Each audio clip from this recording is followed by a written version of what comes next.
Fear. Switch.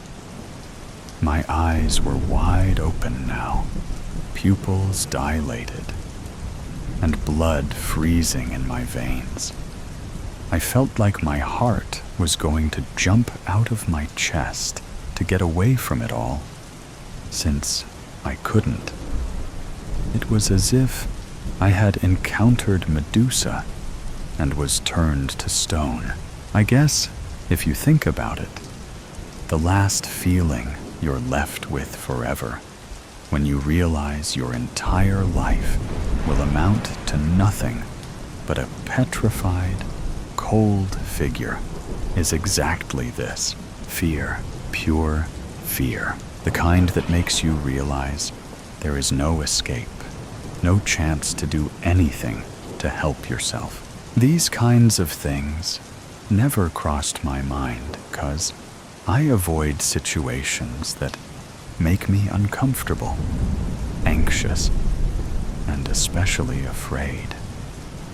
I'm not an adventurous person, someone who would seize the moment rather than regret it.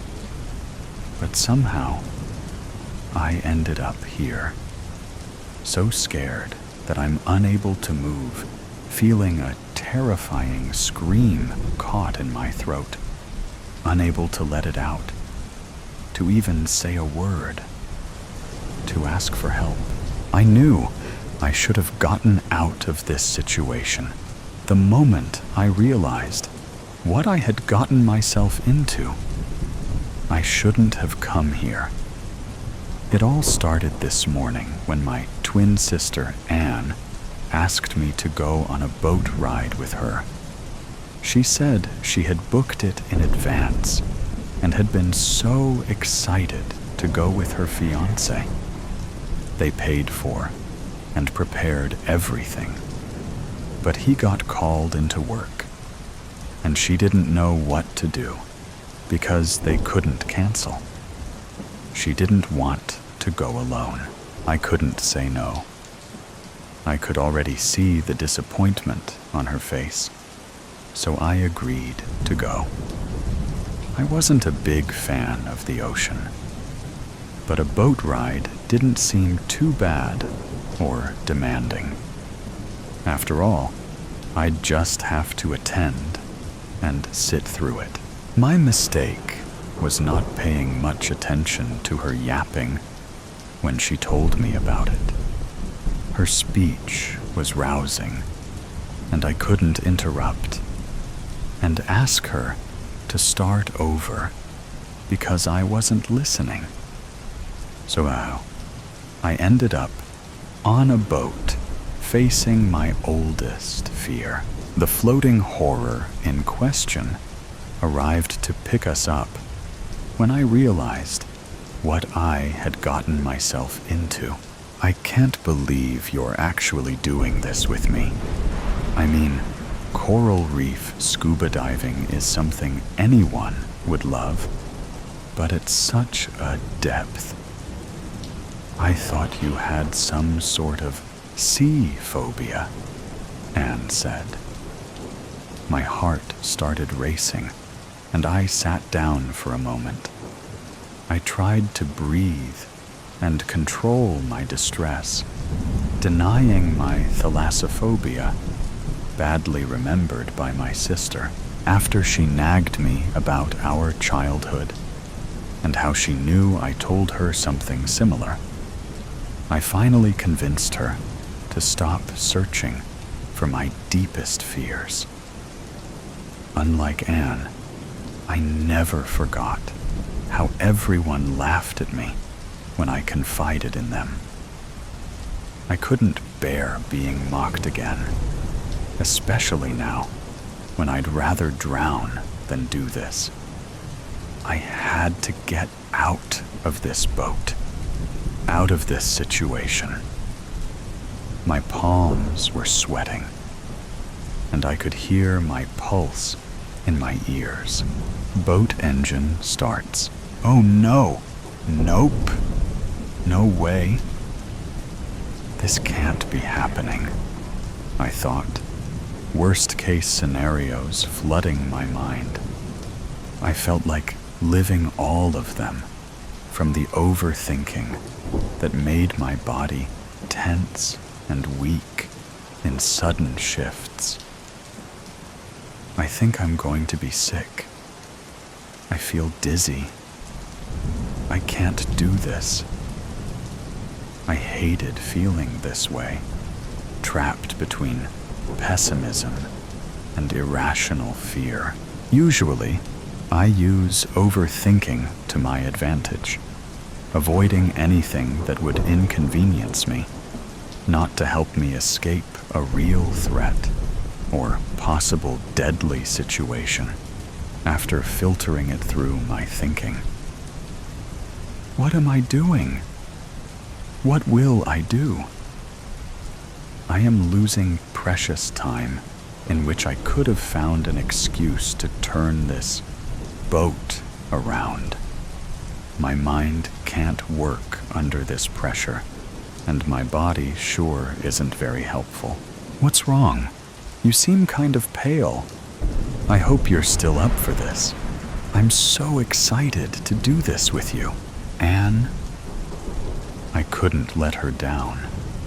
Not when she had that spark in her eyes. A spark I hadn't seen since we were kids.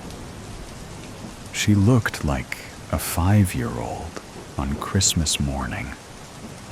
And maybe I was just being paranoid. Don't worry. I won't ruin this for you. It's just a little motion sickness.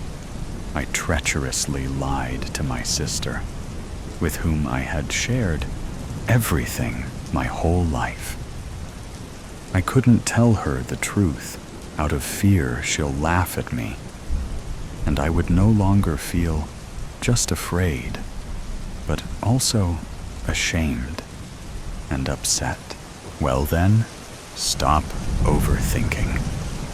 As long as you don't get swimming sickness, you'll be fine. We're almost there.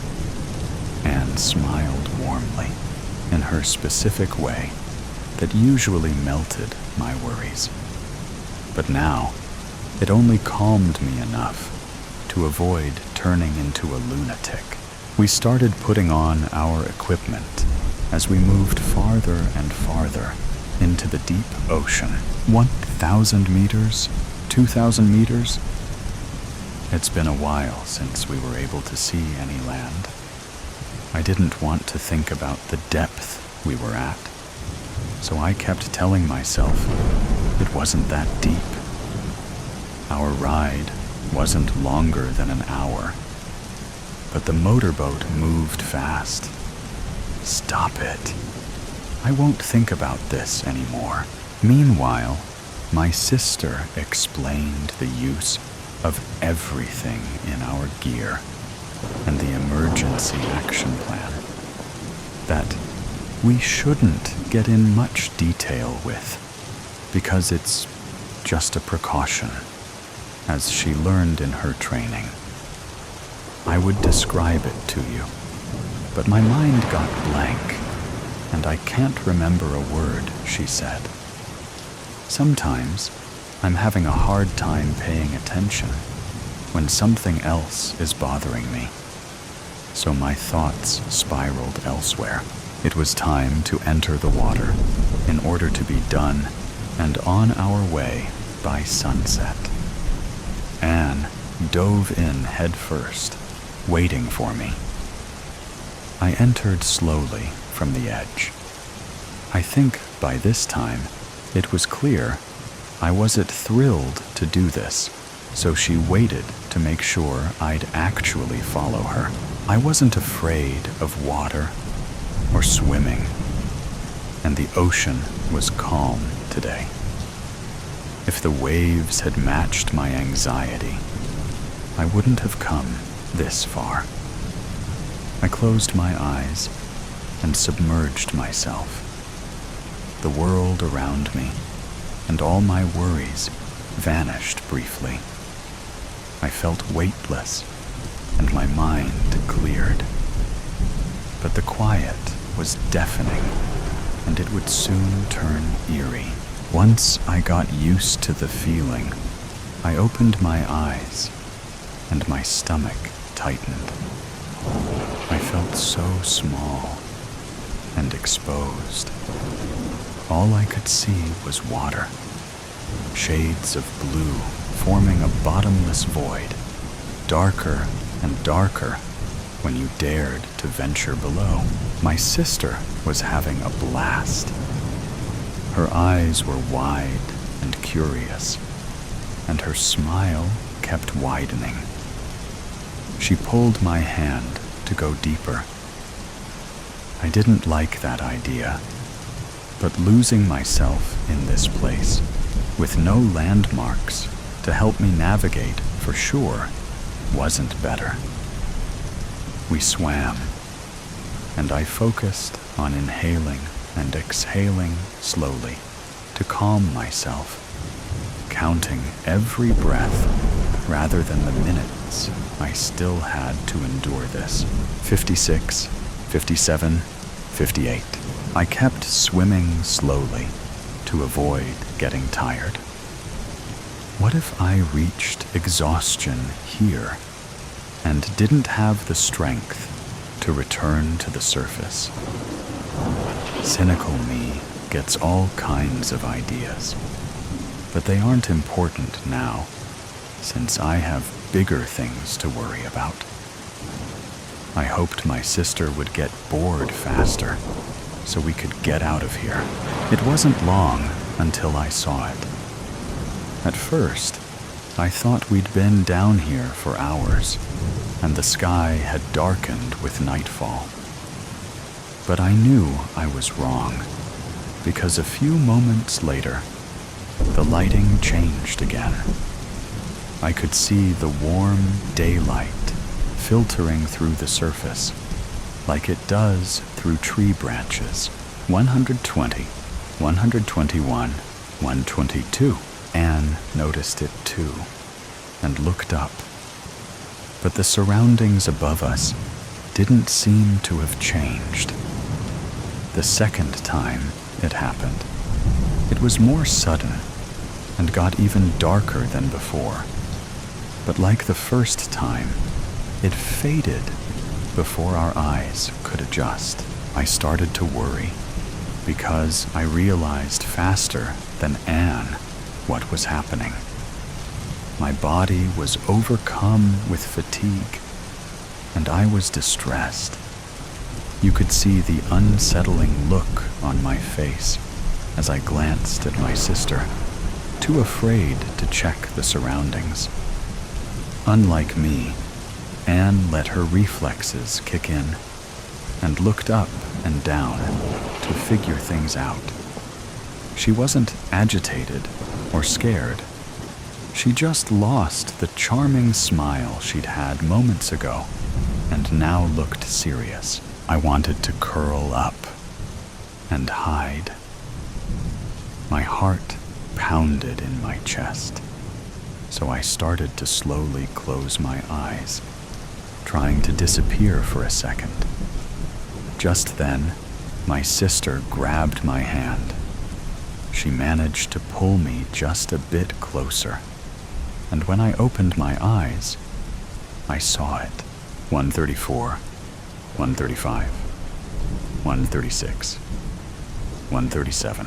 We were both stunned, and it felt like the whole world stopped.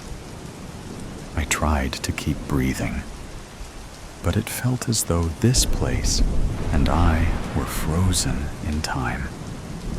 It was right in front of us, and I could only see a small part of it, yet it was massive. I couldn't comprehend the size difference in that moment. Its big eye was staring at us, cold and emotionless. This is how my nightmares always began. I would see it and try to swim away, but never managed to escape before waking up. It would catch me and swallow me whole. But in my mind, I imagined the stories you are told as a kid, or the ones you see in movies. This was entirely different. Facing a gigantic whale, feeling it look through your fears, not knowing what to do, or if you'll live to see tomorrow. 149, 150, 151. My eyes were wide open now, pupils dilated, and blood freezing in my veins. I felt like my heart was going to jump out of my chest to get away from it all. Since I couldn't, I didn't know what to do. I wanted to swim to shore, but I was too afraid. I thought that moment would never end until I felt it. Anne grabbed my feet and pushed me toward the surface. 171, 172, 173, 174. After she gave me that boost, I felt like I had the strength to keep going. I swam as fast as I could, not looking back to avoid letting fear overwhelm me. I could see the surface, the sun, and in no time, the sky and the boat. I scrambled in, and as soon as I felt the solid ground beneath my feet, I rubbed my eyes and tried to adjust them to the light as quick as possible. 226, 227,228. I looked in all directions. Water, water, water. All I could see was the damn ocean. I waited a little more, kept looking, but there was nothing. Exhaustion and despair washed over me. I kept searching in sight, but it was hopeless. I couldn't see Anne anywhere. I collapsed onto the cold wooden deck, and tears started rolling down my cheeks. I felt like I was falling apart, so I just stood there for a while, sobbing. I thought about how foolish I'd been not to tell her. Everyone laughed at me for nothing. If I had just told her, she would have understood why I didn't want to do this. I was terrified of whales. Maybe we would have turned back, and this would never have happened. I'm sorry. I kept whispering through my sobs. I knew no one would laugh at me now.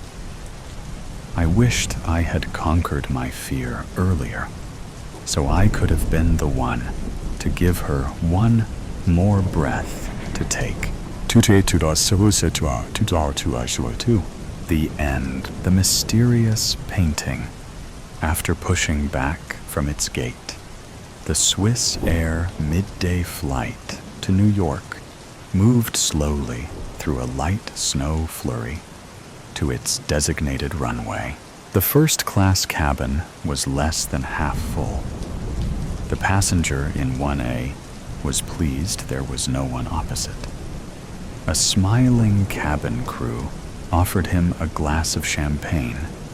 He declined, asking for double single malt. He thought about the voicemail, a somewhat guarded call, coming from someone he hadn't spoken to in 15 years. What drove his final response was the email attachment that followed.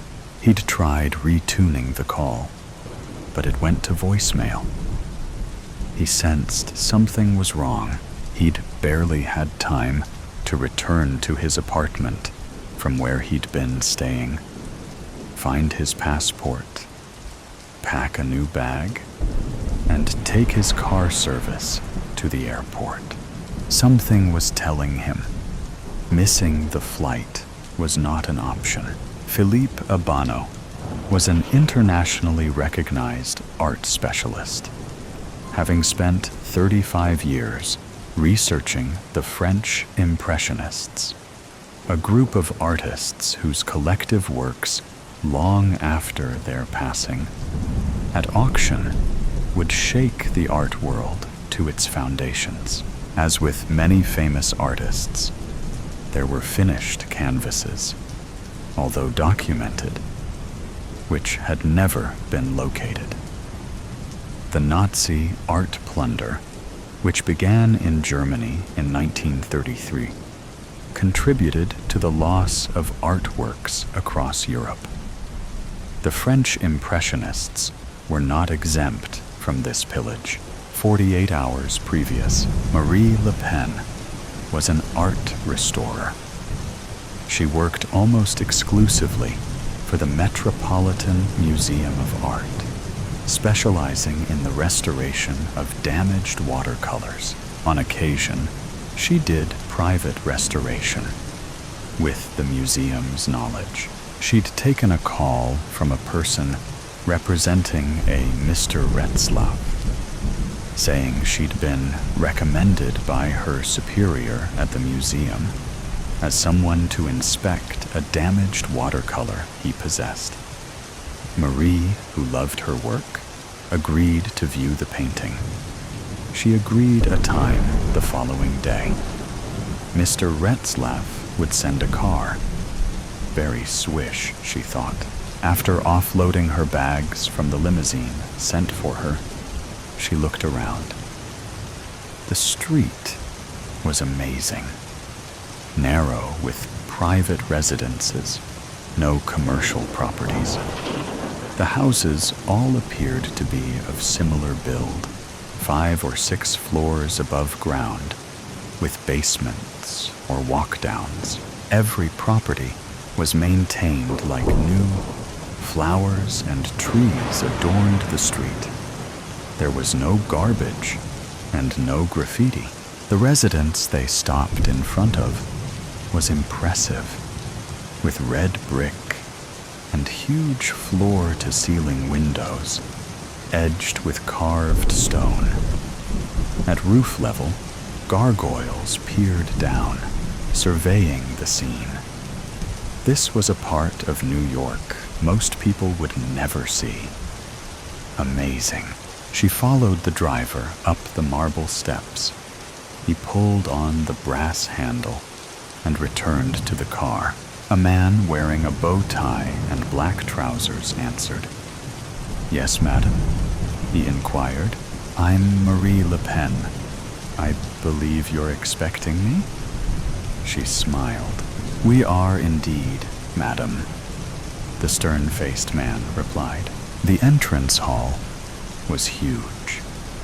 She could smell timber and brass polish. The black and white checkered tiled floor was straight out of an English TV series. The doors leading off the foyer were all closed. A majestic, sweeping staircase held sway over the entrance. Huge brass vases, once filled with flowers, stood empty either side of the entrance. Apart from the electric light, the only modern consideration was a mechanical elevator. "Please," the man gestured, "follow me." They entered the elevator, along with her baggage. Marie watched as the man pressed 5. The door closed, and they began their ascent.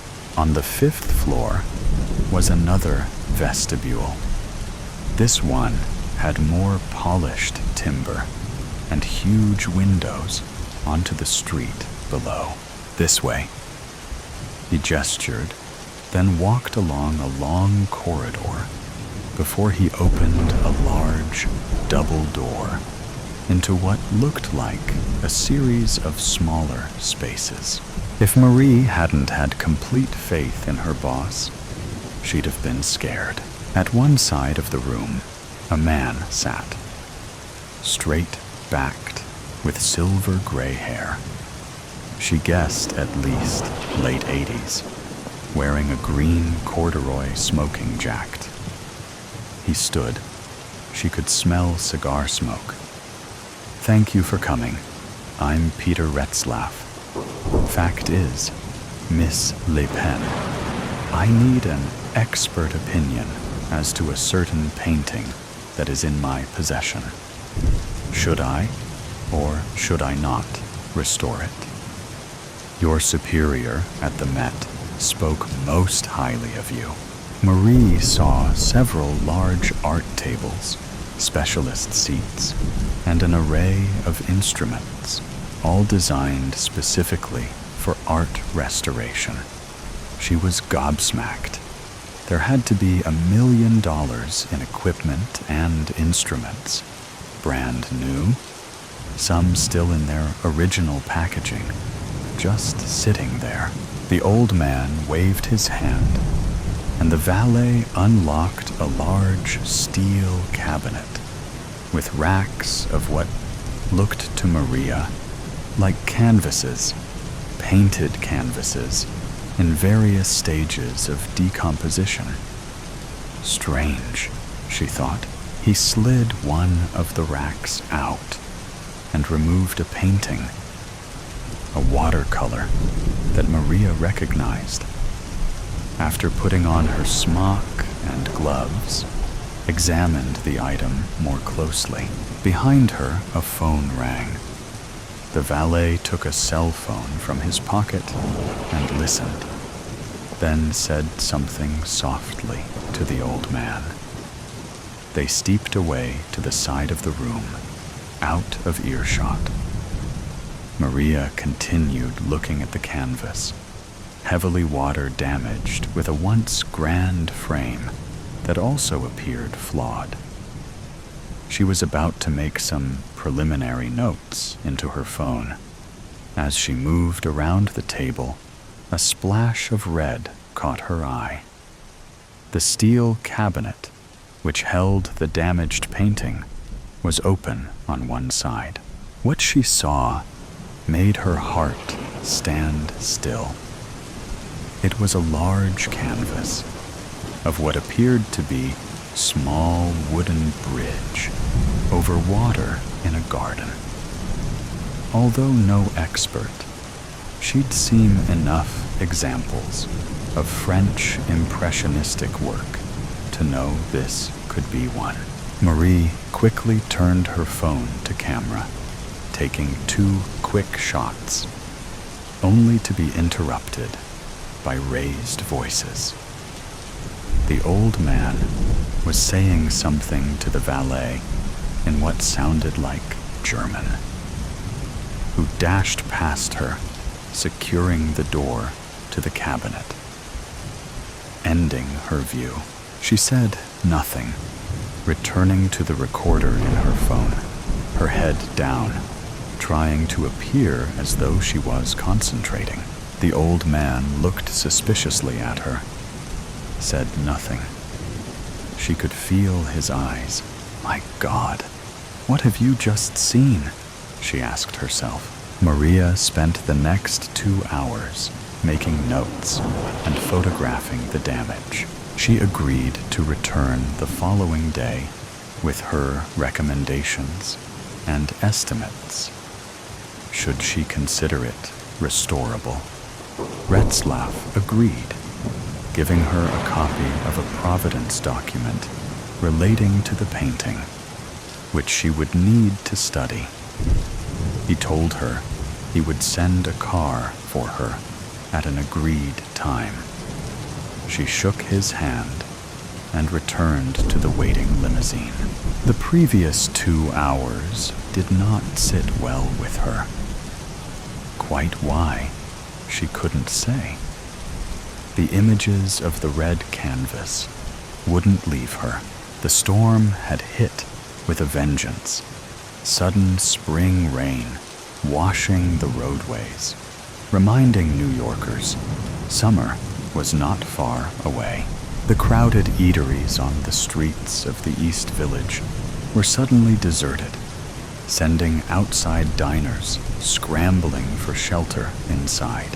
From her small, single-bed apartment off McDougal Street, above a drugstore, Maria sat looking at the 2 images she'd downloaded from her camera. The room was quiet, save for the rhythm of the rain tapping at her window. On the larger screen, she could see more clearly the image she'd snapped earlier. The images were very much French impressionistic, of the late 19th or early 20th century. She could see the attempt to produce work inspired by real life. It was revolutionary.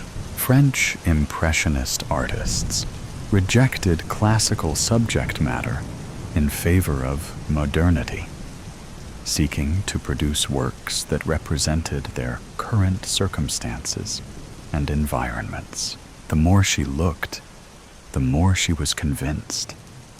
It was what she suspected. "My God," she exclaimed. "Could it be a Monet? Hidden in a steel cabinet in a residence on the Upper West Side?" It would explain the old man's annoyance at the cabinet being left open, particularly in the presence of a third party who just happened to be an art restoration expert. Maria took stock, pouring another glass of wine, wondering what she should do next. She thought about the man who had mentored her 15 years ago at Switzerland's largest art museum, the Kunsthaus Zurich, Philippe Abano. If anyone could make sense on what she had seen, he could. She'd not had any contact with Philippe for over a decade. Now he worked in a private capacity, advising galleries and writing books on the subject of French art, in particular, French Impressionism. His web page provided email and phone contact details. Maria thought carefully as how she should frame the call without identifying the object. Before she made the call, she uploaded the 2 photographs into a separate folder, attaching it to the email address she had for Felipe Abano. Suspecting the call would go to voicemail, she'd prepared a statement. At 10:30 p.m., she made the call, voicemail. She introduced herself, telling him of her current position at the Metropolitan Museum of Art, reminding him of their previous association, how she'd come to see what she'd seen, making no reference to a place or names, asking him for his opinion as to the images attached to the following email. Finishing the call, she pressed the send button. In the street below, a man sat in a black limousine, its wipers on intermittent sweeps, clearing the spitting rain, watching the illuminated small window above the drugstore. The Swiss Air flight gathered speed as it approached its takeoff point at Zurich Airport. Food and service trolleys rattled in their compartments as the aircraft's nose finally lifted into a gray, overcast day, the engines screaming. Philippe Abano was anxious and at the same time nervous, processing what he'd heard and seen in the previous few hours from one Maria Le Pen. Once the pilot had removed the seatbelt sign, he reached for his laptop. Putting on his glasses, began his search. East Village, New York City. Detectives. Allison Maroney and her partner, Alex Sonny, stood at the open door of 1A, the apartment above the drugstore in the East Village. They flashed their shields at the uniform on the door. "What we got?" Allison inquired. The uniformed officers' badges read Lomax. "So, Officer Lomax, talk to us." The officer opened his notebook. "A deceased female found dead after we gained entry, possible gunshot. A Miss Holland." He gestured upwards. "In 2A, reported a cat calling and scratching at the deceased's door. Apparently, the tenant regularly let her cat out when she came home from work, and then opened up when Pussy wanted in. Except, this time, no response. Cat keeps calling. She, Miss Holland, knocked. Nothing. As she heard the tenant arrive earlier that evening, she was reluctant to use the spare key she had, deciding to call 911 instead. We attended. The cat was still scratching at the door. Miss Holland gave us the key and witnessed a non-forced entry. We discovered the body and called the station, securing the scene. The ME, who arrived shortly after we called it in, puts time of death at around 8 p.m., give or take. Pulling on latex gloves, Detective Maroney knelt next to the body. ID? Yes. A wallet with cash and cards. A Maria Le Pen, 37, works at the Metropolitan Museum as an art restorer. ID shows her address as here. No driver's license. Detective Sonny moved carefully around the small room. Laptop? Cell? Neither, though I'm guessing she had both. They're chargers for each in here and in the bedroom. To recap, Sonny offers. No phone, no laptop, nothing taken except said cell and computer. Not a robbery then, and no sign of a forced entry. Sonny looked at his partner skeptically, shrugging his huge shoulders. Single gunshot between the eyes, small caliber, maybe .32. Very professional.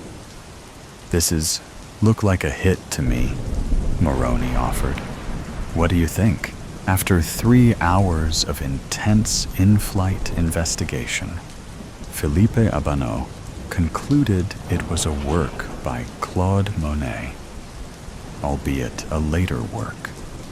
His once subtle transitions between shades became bolder and less precise, reflecting the challenges posed by his deteriorating eyesight. Monet's health struggles extended beyond his eyes, but his vision loss had the most direct impact on his art. And it was this Philippe Abanot recognized. He'd even found a reference to a non-catalogued work titled Pont sur l'eau bleue, Bridge over Blue Water. It was listed as one of several, being prepared by Monet's agent for exhibit in Paris. The exhibition never eventuated, the listed paintings unaccounted for. This was no great mystery for Armand. A number of explanations could be found. The artist withdrew the works, no reason given, an issue with the gallery, or sold before exhibition, The latter Armand found more convincing. It would also explain its anonymity for over a century, a private or family collection that may have suffered at the hands of the Nazi art plunder of the 30s. The whereabouts of many were still unknown. Either way, a mystery that may well be explained when he was to meet with Maria Le Pen in 4 hours' time. Her. I remember her, the first time I laid eyes on her. She knocked at the wooden door. I knew it wasn't an adult knocking. I just know these things. The sound was light, timid, and just a bit too low on the door to belong to someone grown. I walked across my living room, the floorboards creaking under my weight, and unlocked the door. As I pulled it open, the hinges groaned softly, and there she was, standing on my porch, waiting for me. She came to me, and I knew it was her. I knew right away she was the one I'd been waiting for. I felt it. It's hard to put into words, but if I had to, it was like being struck by lightning in the pit of my stomach. A surge of electric energy coursing through me and ending in a sharp, tingling burst at the base of my skull. She was tiny, small even for her age, and her presence seemed to shrink further under the weight of the gray autumn sky. Her long, blonde hair framed her round cheeks, dampened slightly by the drizzle that had been falling all afternoon.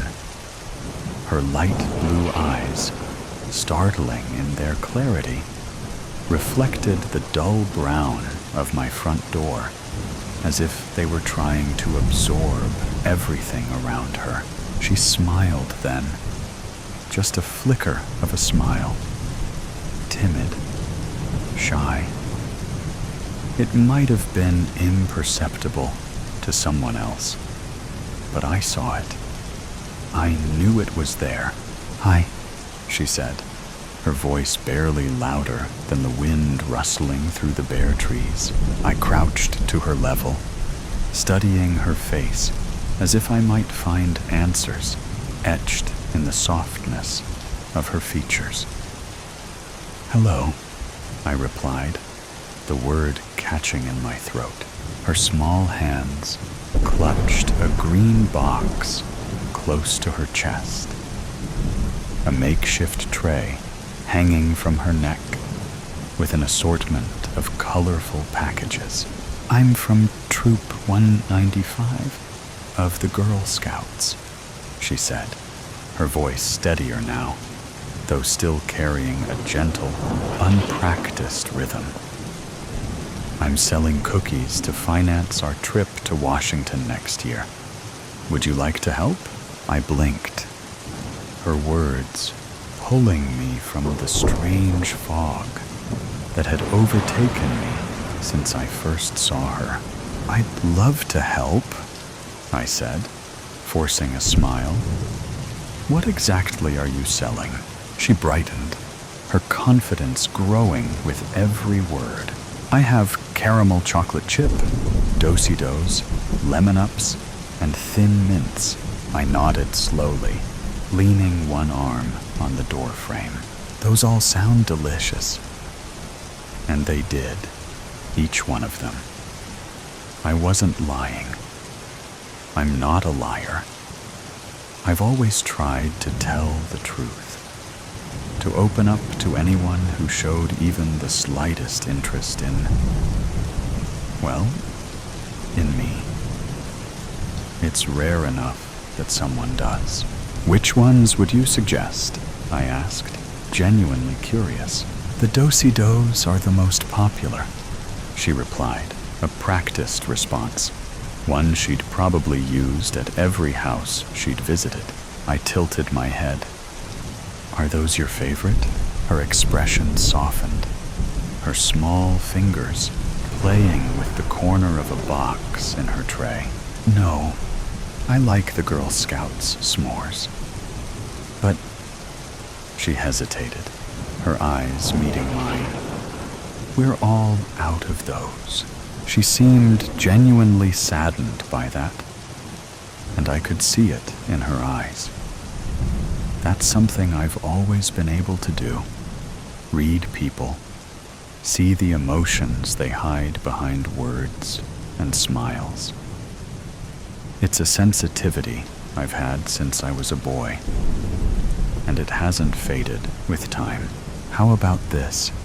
I said, my voice lowering, like I was sharing a secret. Give me 2 boxes of do-si-dos now, and when you get more Girl Scout s'mores, I want you to come back here and bring me 10 boxes of those. Her face lit up, her smile blooming into something real and full. It wasn't timid anymore. It was happy, proud. She looked like she'd just conquered a mountain, a small victory in a world that often feels insurmountable at her age. Really?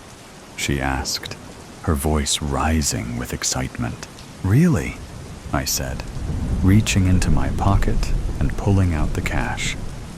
I handed it to her. She reached for it, her movements unhurried.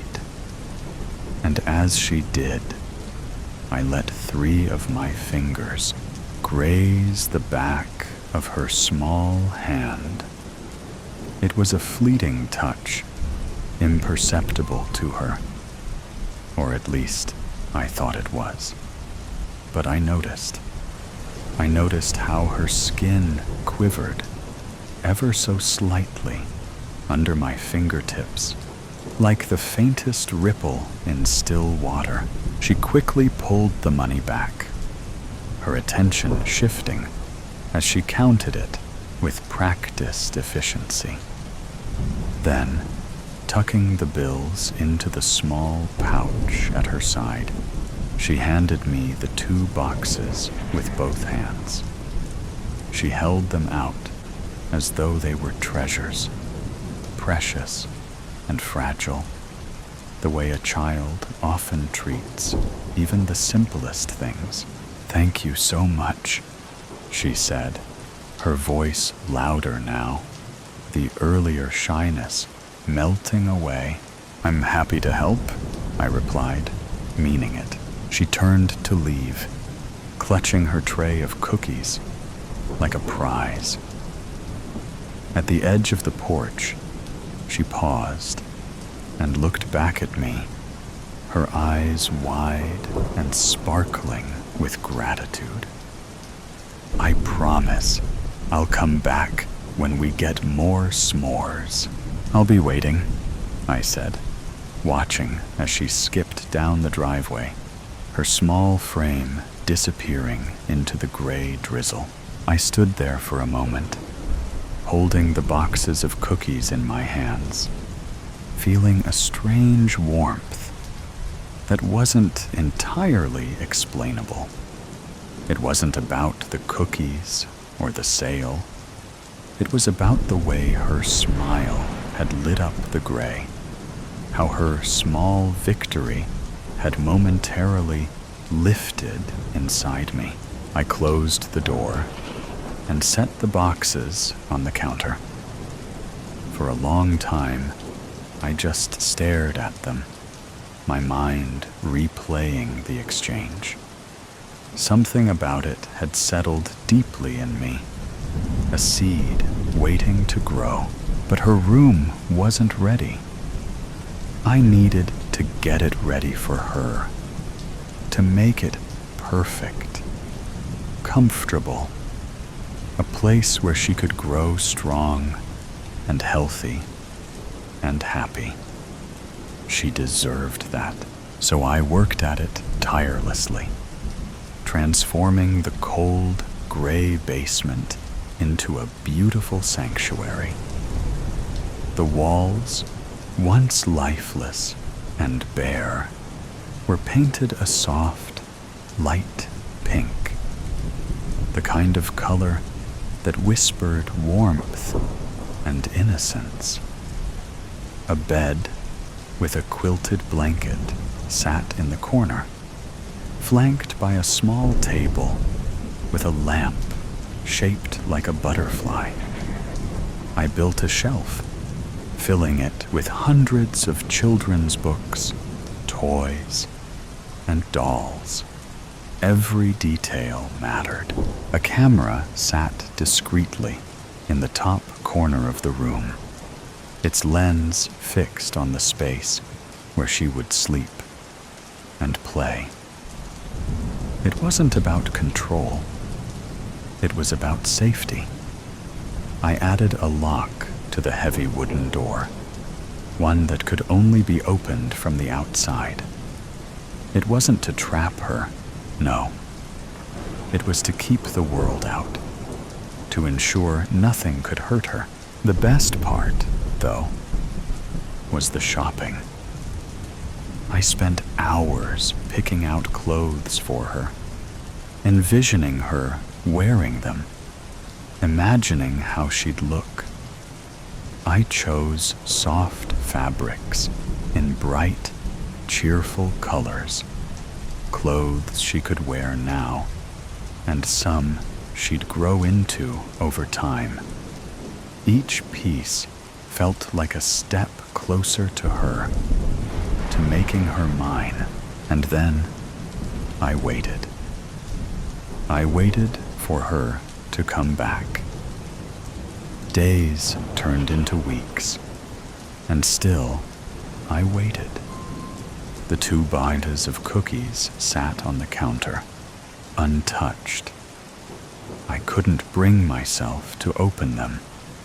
Instead, I would trace my fingers along their edges, touching the cardboard like I had touched her hand. Sometimes I'd lift one to my face, inhaling the faint mix of packaging and something else, something peculiar and fleeting. The smell of her, the anticipation was unbearable. A constant hum under my skin.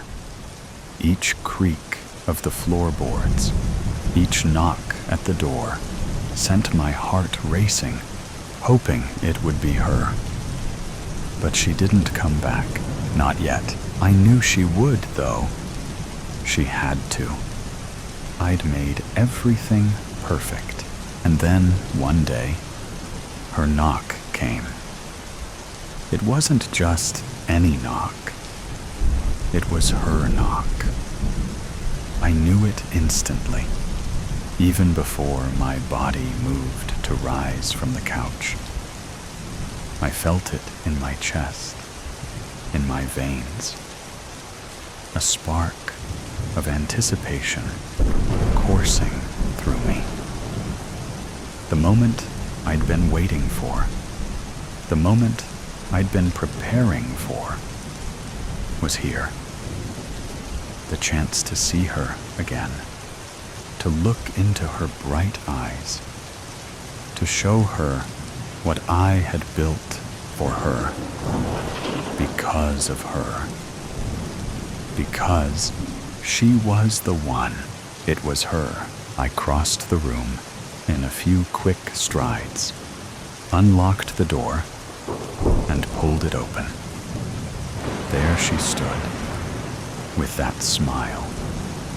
It wasn't as shy as before, more certain now, like she knew she was welcome, like she belonged here. In her hands, she held a neat stack of cookie boxes, her reason for coming back. Or so she thought. I smiled at her. A warmth creeping into my voice that I couldn't mask. "It's good to see you again," I said. She beamed, her cheeks flushed from the cool air. "I have your cookies, and since it's such a big order, I added a pack of lemon ups for free."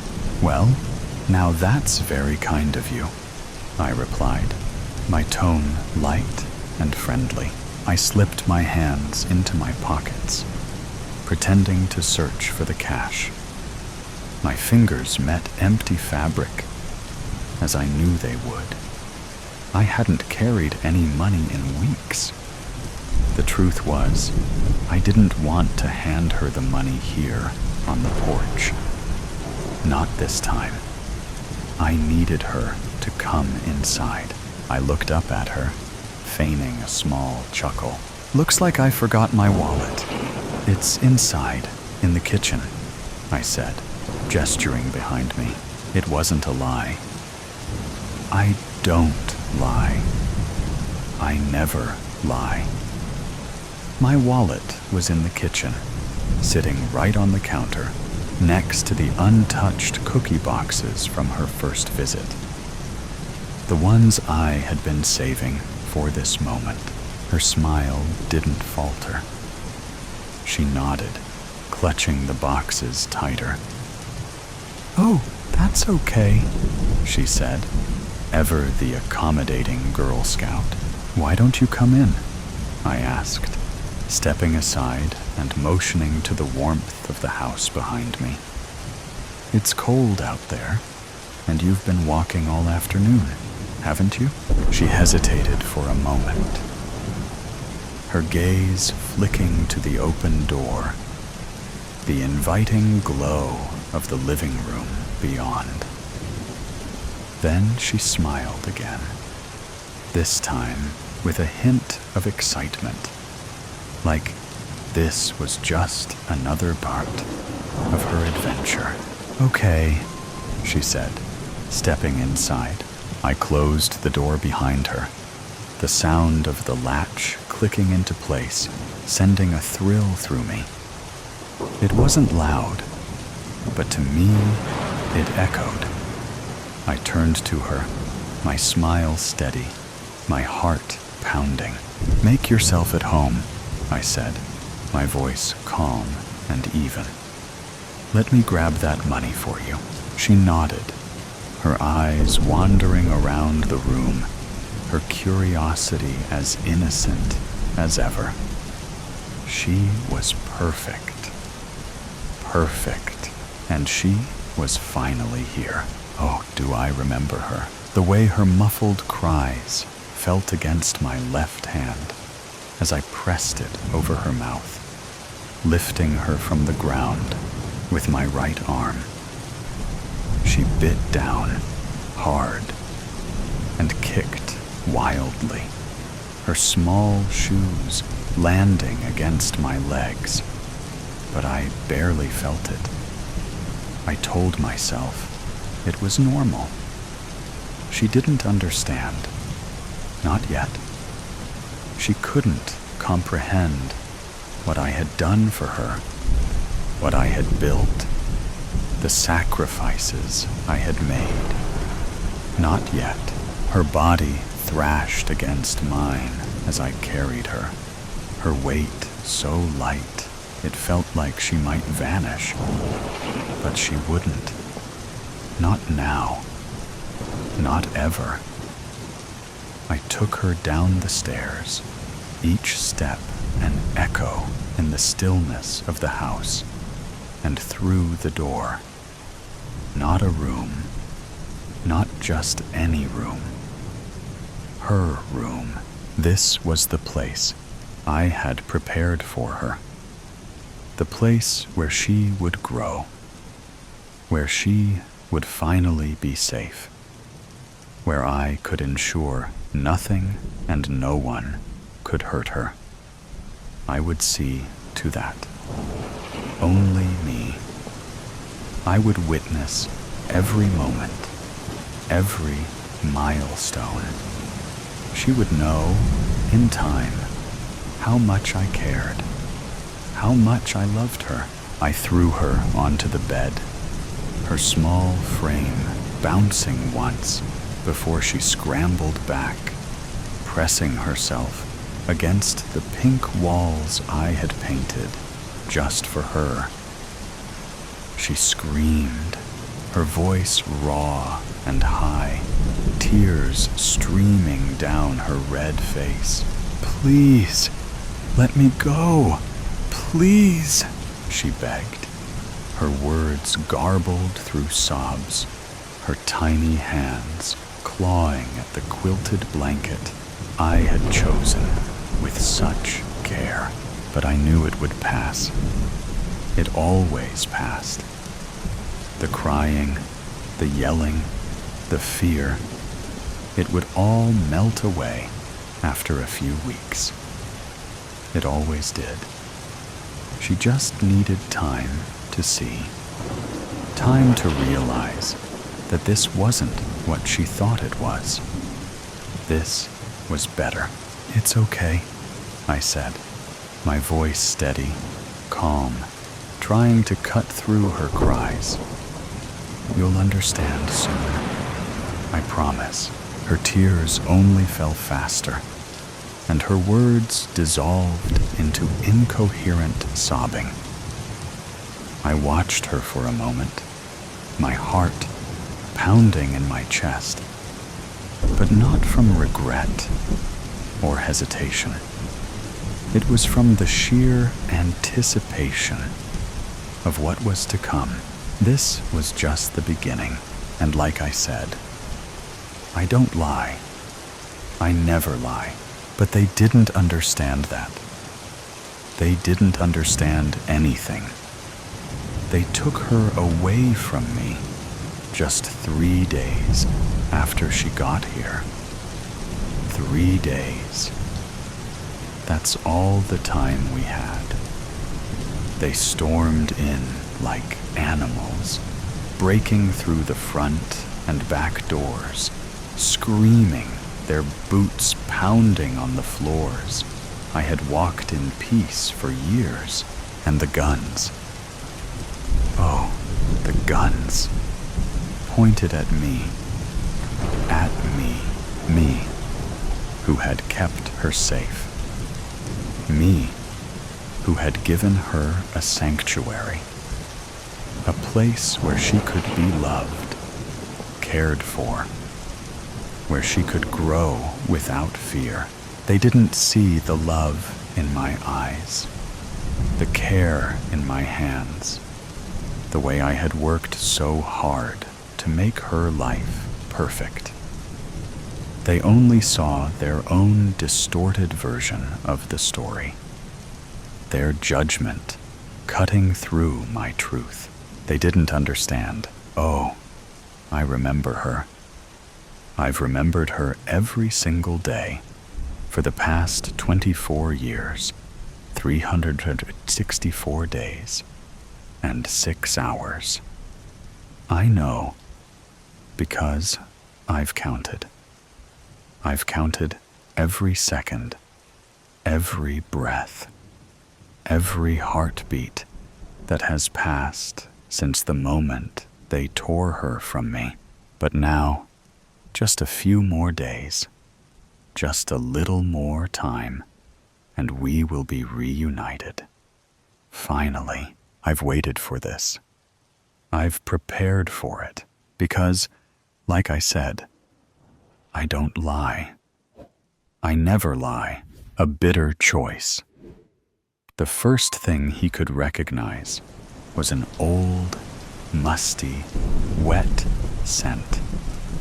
He's groggy, his mouth is dry, and his head hurts, but he feels warmth on his face. With that, he hears a crackling fire. Attempting to lift his hand to his face, he realizes his hands are tied. His feet are tied. He opens his eyes and can see that he is tied to a chair. His eyes get used to the fire's dim light. and he is seated in an old, dusty room with wooden beams at a small round table with a teapot and teacup in the middle. He smells the scent of steeping tea. He starts to feel panic and realizes that he is well and indeed tied to the chair, and he's not getting out. His mind races like anyone's would in this predicament. Who did this? Why me? Why am I here? His usual defensive bravado kicks in, but he quickly realizes there's no one here to impress, to convince, or so he initially thought. Swiveling his head, looking around for anything to help him escape, a way out, or a clue as to where he is, he yelps when he sees her. There, by the fire, a young woman stands. She is tall, curvier than he prefers, and simply dressed. She doesn't make a single sound. She seems calm as she continues looking into the flames while holding her cup of tea and quietly sipping. Who the hell is she? At first, he thinks this is a first date gone wrong, but then he sees her face, and he recognizes her. I know her, but his head is so foggy. Did she drug me? He can't place her face. He feels the first beads of sweat dripping down his face as he tries to look around for someone else to help, or something to lean against to free himself. Looking around and listening, he confirms they are the only two here. Where the hell am I? Is this a cottage? In New York City? After spending precious moments trying to make sense of this, he shakes it off and starts to take in more of the space, thinking of creative ways to get himself free. If I can just get free, she's just one woman. He thinks to himself, I've managed worse. She doesn't acknowledge his panic. She slowly looks at the fire and sips her tea. If she's this calm, she has a plan. He could handle emotions, tears, and outbursts. But calm women never spelled a good time to him. Noticing him finally, the woman looks over at him, and it barely registers on her face that he is awake. She takes another sip of tea and moves to the table, taking the other seat across from him. She looks down at her hands and places them on the table. Only then does he see her entire face when she looks him in the eye. He is immediately filled with fear.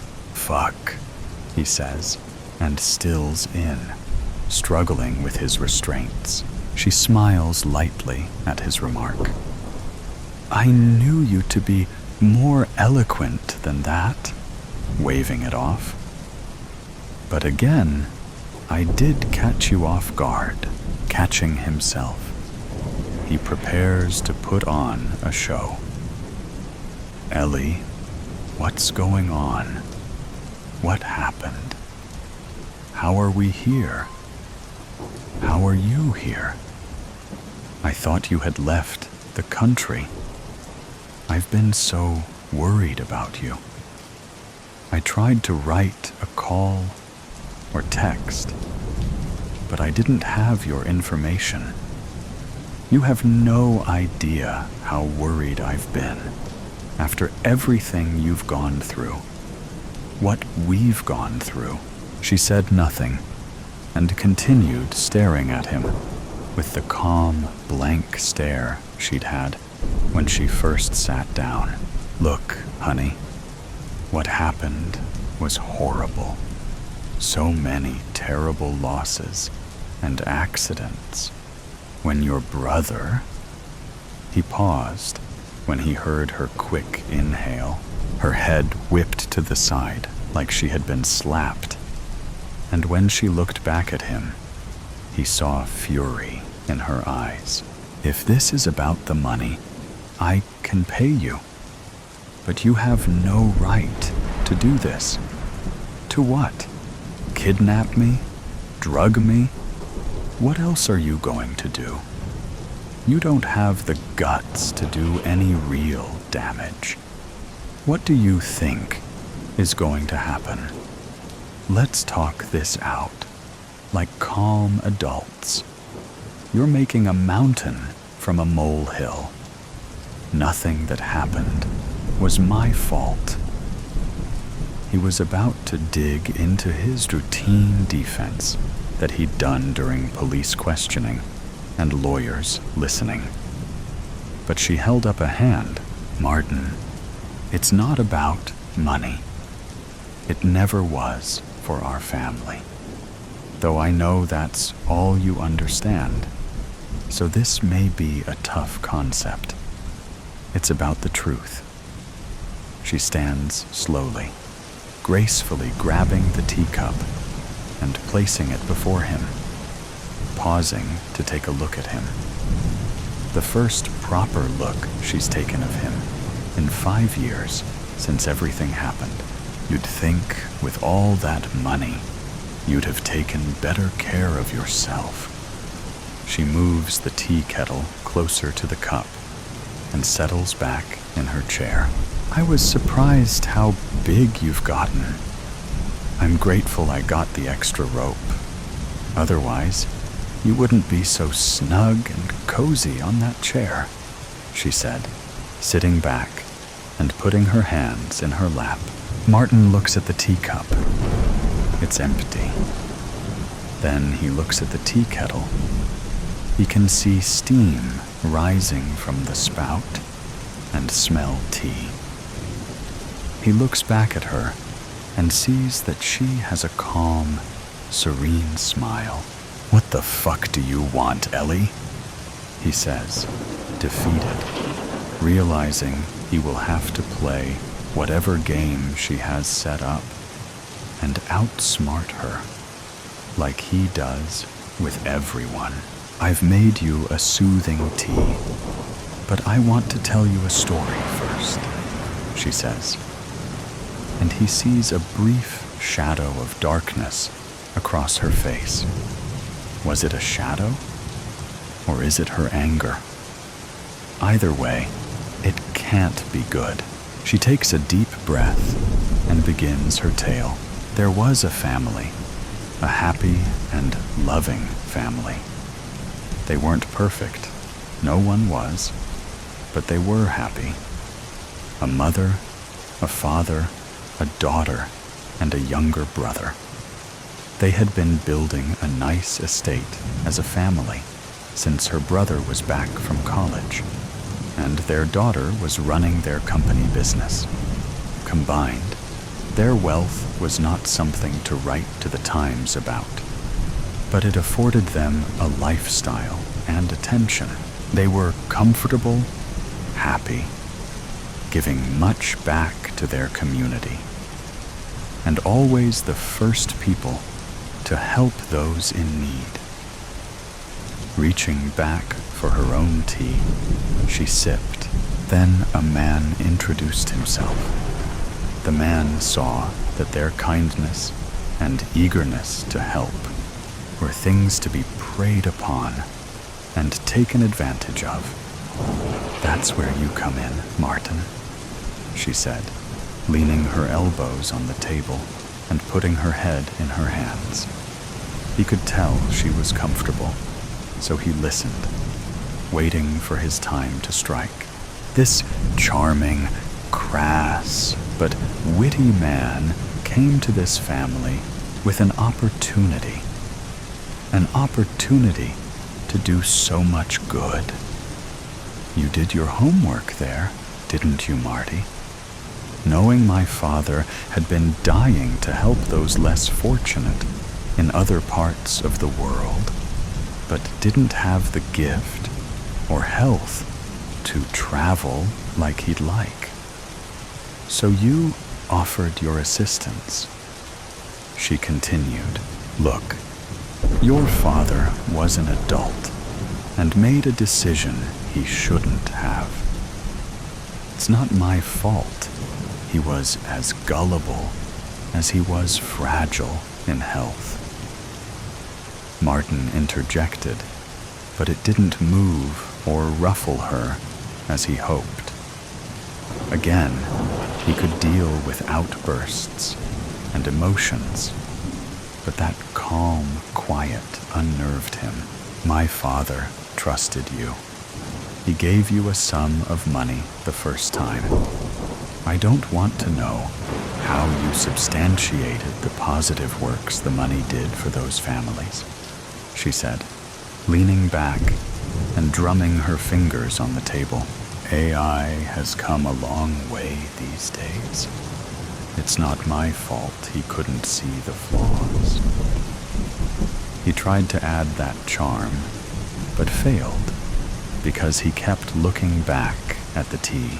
"Is it poisoned? Is she going to kill me with the teapot? Seems a bit violent for her," he thought. But he'd been surprised by her already. She scoffed at his remark. "You continued to take his money and show these manufactured images and proof of goodwill for 2 years, until he gave you access to our funds without knowing you had cheated him. You promptly drained those funds, millions of dollars, and disappeared, funneling the money to an untraceable account. No court would mandate a warrant or search for you. Again, sweetie, it's not my fault your father was an idiot, and you could have stopped him," he said, thinking the sweat from his palms could help loosen the rope around his wrists. She went on, "The stress of this loss and the bureaucratic failing that is our justice system caused my already fragile father to suffer a heart attack and die, leaving my mother a husk of a woman. I had to step away from the business and take care of her. My brother took over the company. You had thoroughly gutted those funds to barely enough to keep the lights on. The debt drowned my brother and his sanity, and he took his own life.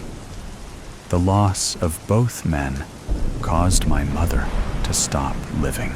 She wouldn't eat. She wouldn't sleep. She just wept. Until one day, she just stopped breathing. The doctors say it was a brain aneurysm. It was heartache," she says with tremendous confidence.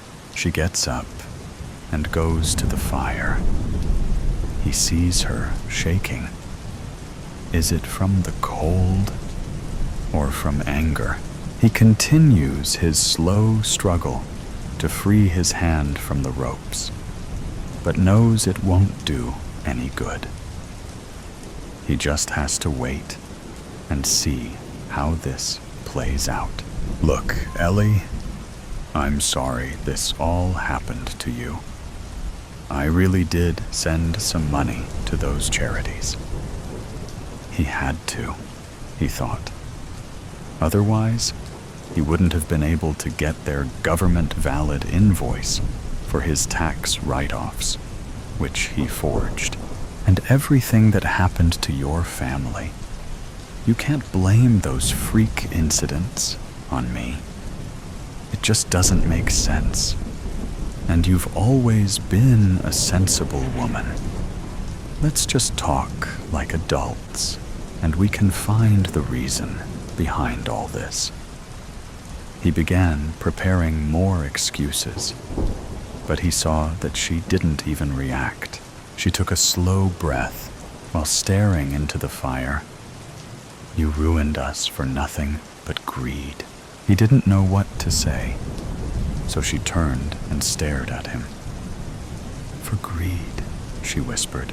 Taking her time, she returned to the table and picked up the teapot. Keeping eye contact with him, she poured the tea into the cup. She placed the teapot back down on the table. Stepping behind him, she stills. In that pregnant pause of silence, horrifying scenarios rush into his mind. Is she going to smash my face against the table? Was it a ploy? Is she going to slit my throat or strangle me? He hears her take a deep breath, unties one of his hands, and slowly takes her seat across from him. Unafraid of what he might do with one hand free. "The tea is yours, Martin. A gift from me," she says, leaning back in the chair. He looked at the cup. The dark liquid smelled rich and fragrant. Was it poisoned? Maybe. Maybe not. If she wanted to kill him, wouldn't she have done it already? Why wait so long? Why all the dramatics? Was she testing his conscience? Joke's on her. He doesn't think he has one. A twisted act of mercy? Instead of a violent death, he would likely have had from the latest con. He'd definitely turned on the wrong family. That was not his best work. He'd been getting sloppy. So what? He drinks it? If he refuses, will she force him? He stares at the cup. As I said before, this is about trust. It's about faith in kindness, in my kindness. Do you have that faith, Martin? Pausing, she watches his internal struggle. Take a drink, Martin, she says, leaning forward. He could throw it in her face as a distraction, but it's not hot enough to do any damage, and he still would be stuck in this chair. It wouldn't distract her enough to manage an escape. And if I don't? He asks quietly. She cocked her head to the side and knowingly smiled, confirming that if he didn't, she'd force it. With a deep breath and trembling hand, he lifts the cup to his lips and drinks. He watches her face as the warm, bitter tea slides down his throat. He stares at her as he waits to feel anything. His heart pounds. Is this it? Or is it nerves? What else will I start feeling? Throat burning? Organ failure? Ellie watches him in silence. Her expression is unreadable. 1 minute passes, then another, and another. He feels no pain. Was there even any poison? Was it just tea? He laughs nervously with relief. He can feel sweat dripping from his face. That's it? That was your big revenge? Making me squirm and sweat? Sneering at her. I knew you didn't have it in you. Weak, just like your whole family. Ellie smiles and leans closer, whispering, "Who said the poison works fast?" Martin's smug smile falters. He looks at the cup, the back at Ellie's serene face. "What do you mean?" He blurts out between panicked breaths. She stands and picks up her coat, and he sees her demeanor change to light and easy. "Some things take time, Marty." She pauses and smiles at him. "It could be days. It could be weeks. It could be in your sleep. It could be during your favorite meal. And it causes a devastating reaction. It could be tomorrow in a crowded room. You'll just have to wait and see and hope." She tosses a kid's Swiss Army knife on the table and walks out. He stares at the closed door in horror. He's alive, for now. But for how long? The fear will never leave him. With every meal, every sip, every breath, he will wonder if it will his last. I met death last night, being alone in one of London's many streets. I was already cold, but his presence behind me was more than that. It was ice, sharp, hard ice that seared through my flesh, traveled through my blood, urging goosebumps to shoot out of my skin. When I turned down the lonely alley, I regretted it instantly. It was said that he lingered in dark streets, waiting for a desperate soul to pass him by. But still, I had decided to keep going. Arriving in London on the night of my sister's birthday was already fine, but her party had begun at 8 p.m., and I didn't need to look at my watch to know that it was way past that already. She would kill me for being late. So late. But that wasn't the only reason I dared not turn back. It had been too long since I'd last walked these streets, since I'd last felt the heavy air of London pressing down on me, clogging my lungs with soot and smoke.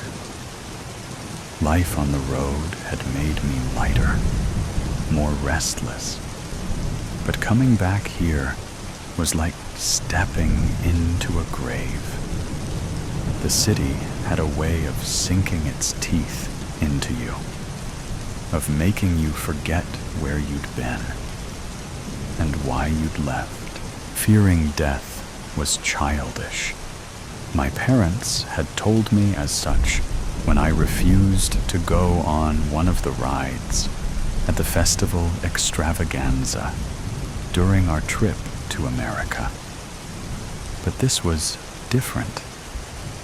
Like the images in my mind of falling from great heights and being trampled by horses had cleared, revealing something so impossible that it was the only thing my mind deemed plausible. He was behind me. I did not turn around. I did not blink. My eyes remained open, forgetting how dry they had become. I just stood there, an invisible force stopping my feet from taking off into a run, from sprinting around corners and through streets until he would inevitably catch me. I wondered what it would feel like. A sudden pain in my chest, a fog corrupting my mind. My vision slowly dimmed until I drifted off into a never-ending dream. dreamless sleep. Or maybe I would feel nothing. Maybe I would be awake 1 second, thinking of all the ways I was going to die, and the next I would be lying on the ground, waiting for someone to find me. Although by then, it would be too late. No one could ever be saved. The goosebumps grew larger as his presence sauntered towards me, like prey waiting for the predator, knowing that it was neither fast enough nor strong enough to face it. I thought about all those moments I had let slip through my fingers, all those opportunities I had missed out on, all those potential friends, and more that I had hung back from, thinking that I wasn't worth their time. Now, I thought that I should have chosen who was worth my time, for it was going to be shorter than anyone would have expected, and who would have blamed them for thinking I had all the time in the world? I always thought, never did, always calculated, never acted, always worried about others, and never spared a thought for myself. Now, just like then, I waited. He was as silent as the night. The once cawing crows and hissing cats were already in mourning. He stood right behind me, dark as a shadow. His breath a gentle breeze against my neck. The single word spoken in a voice rich in charm, alluring me to turn around, to face the predator, but I did not turn around. Still, I did not blink.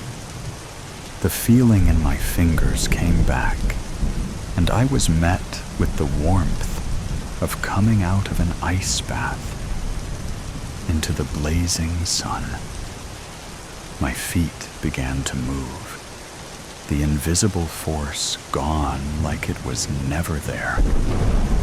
And soon I was running through winding streets, trying to think of anything but what had just happened. I'm late, I thought. I'm so late, and my sister will be mad. I tried to convince myself that was why I was running. Nothing happened. I saw nothing. My breath tore through the night's air as my book struck the slick cobblestones. Gas lamps fought against the choking fog, blinding me. The stray hairs that I had forgotten to shave on my arms stood up as ice invaded my lungs once more. No, please no. I had heard people talk about terror whipping through them, causing them to panic and shake. But that was a lie. Terror didn't come all at once. It came in waves, each one bigger than the last, freezing my lungs and clenching my throat in a vice-like grip. Why did I think that I could outrun him? Why did I think I could outrun the inevitable? I looked down at my pale skirts, now splattered in mud, and refused to look up again. The shock of what I might see would kill me before he did. He made no sound as he approached for the second time. No footsteps, no shift of breath or fabric. Just the sudden, certain sense of him standing before me. Close, too close. My eyes stayed down. I could feel him watching me, the weight of his gaze pressing against my skin like the brush of fingertips. My breath hitched. My fingers curled into the folds of my dress. He said nothing. He did nothing. Just stood there, silent and motionless. The seconds stretched and broke.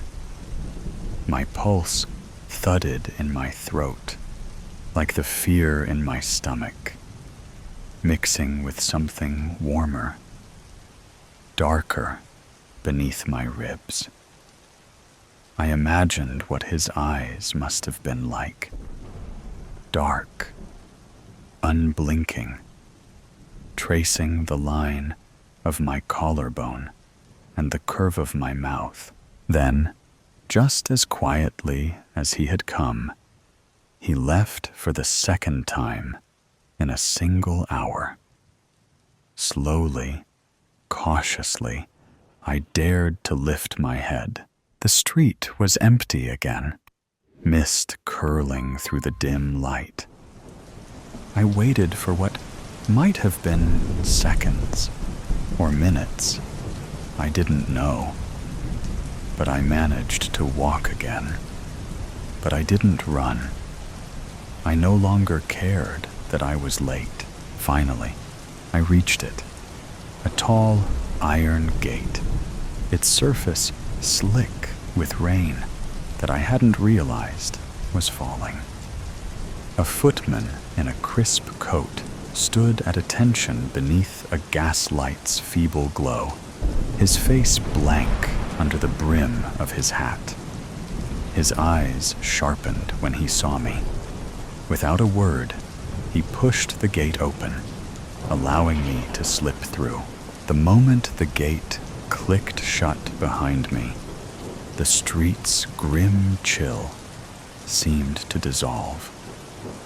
A long, white, gravel path wound through manicured gardens, lit by golden candles and strung by iron posts. Tall windows loomed over me as music floated through the air.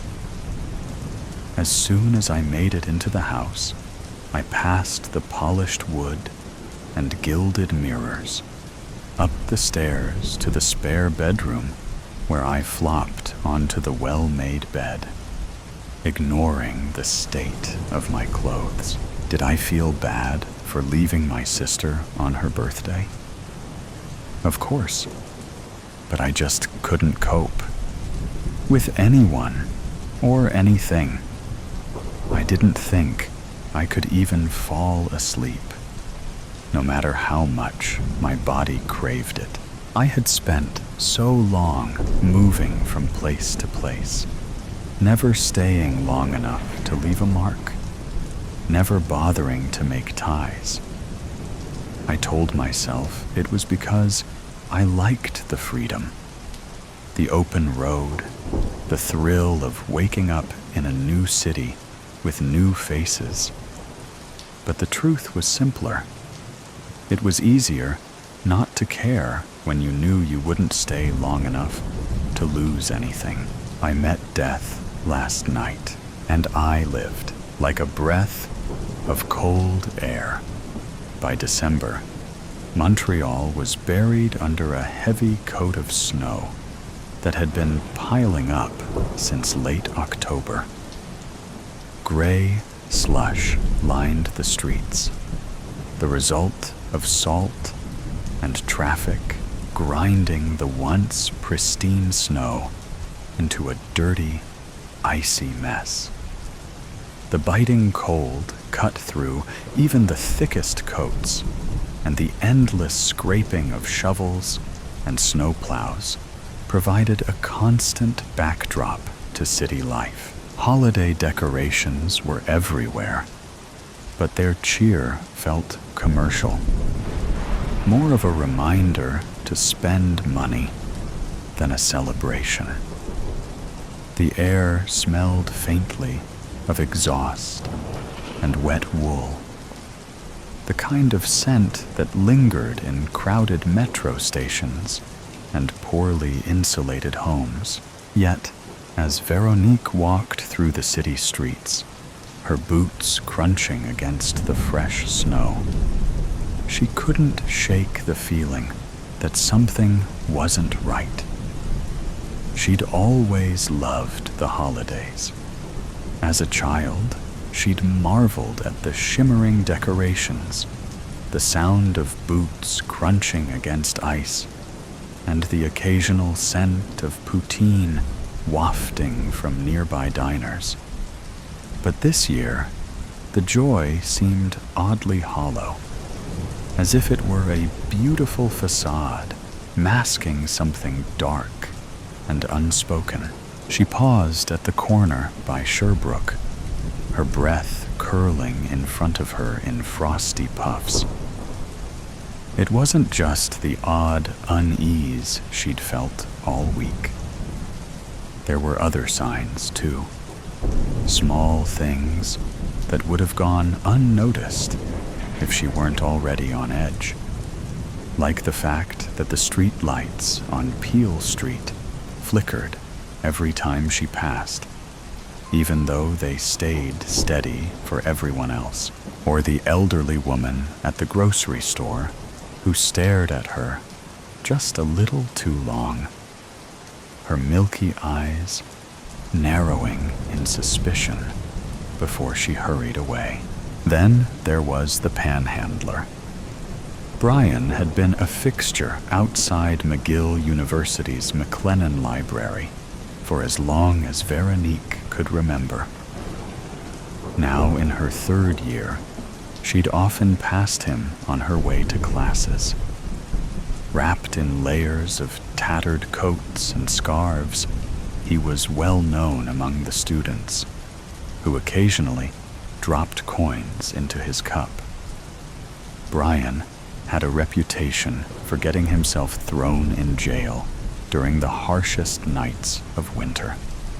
A desperate but effective way to stay warm. Last year, however, everything had changed. Brian had started muttering about the Winter Watcher, claiming to have seen him lurking in the city. His stories grew more frantic, and the locals dismissed him as crazy. Then, one night, Brian's body had been found in an alley, his lifeless form curled against the icy ground. Officially, it was chalked up to exposure, but his wild claims lingered in Veronique's mind. Lately, she'd been seeing Brian again, or at least she thought she had. Every time Veronique walked by the library, he'd be sitting there, looking directly at her, his eyes impossibly sharp and knowing. But no one else seemed to notice him. When she asked Tara, her friend had just laughed nervously. "Brian's been gone for a year, Veronique. Maybe you're just remembering him." And when she glanced back, it was as if he'd vanished into thin air. "Get a grip," Veronique muttered to herself, pulling her scarf tighter around her neck. She glanced around the bustling street. Everything looked perfectly ordinary. People bustled into malls or hurried underground into the metro system to escape the biting wind.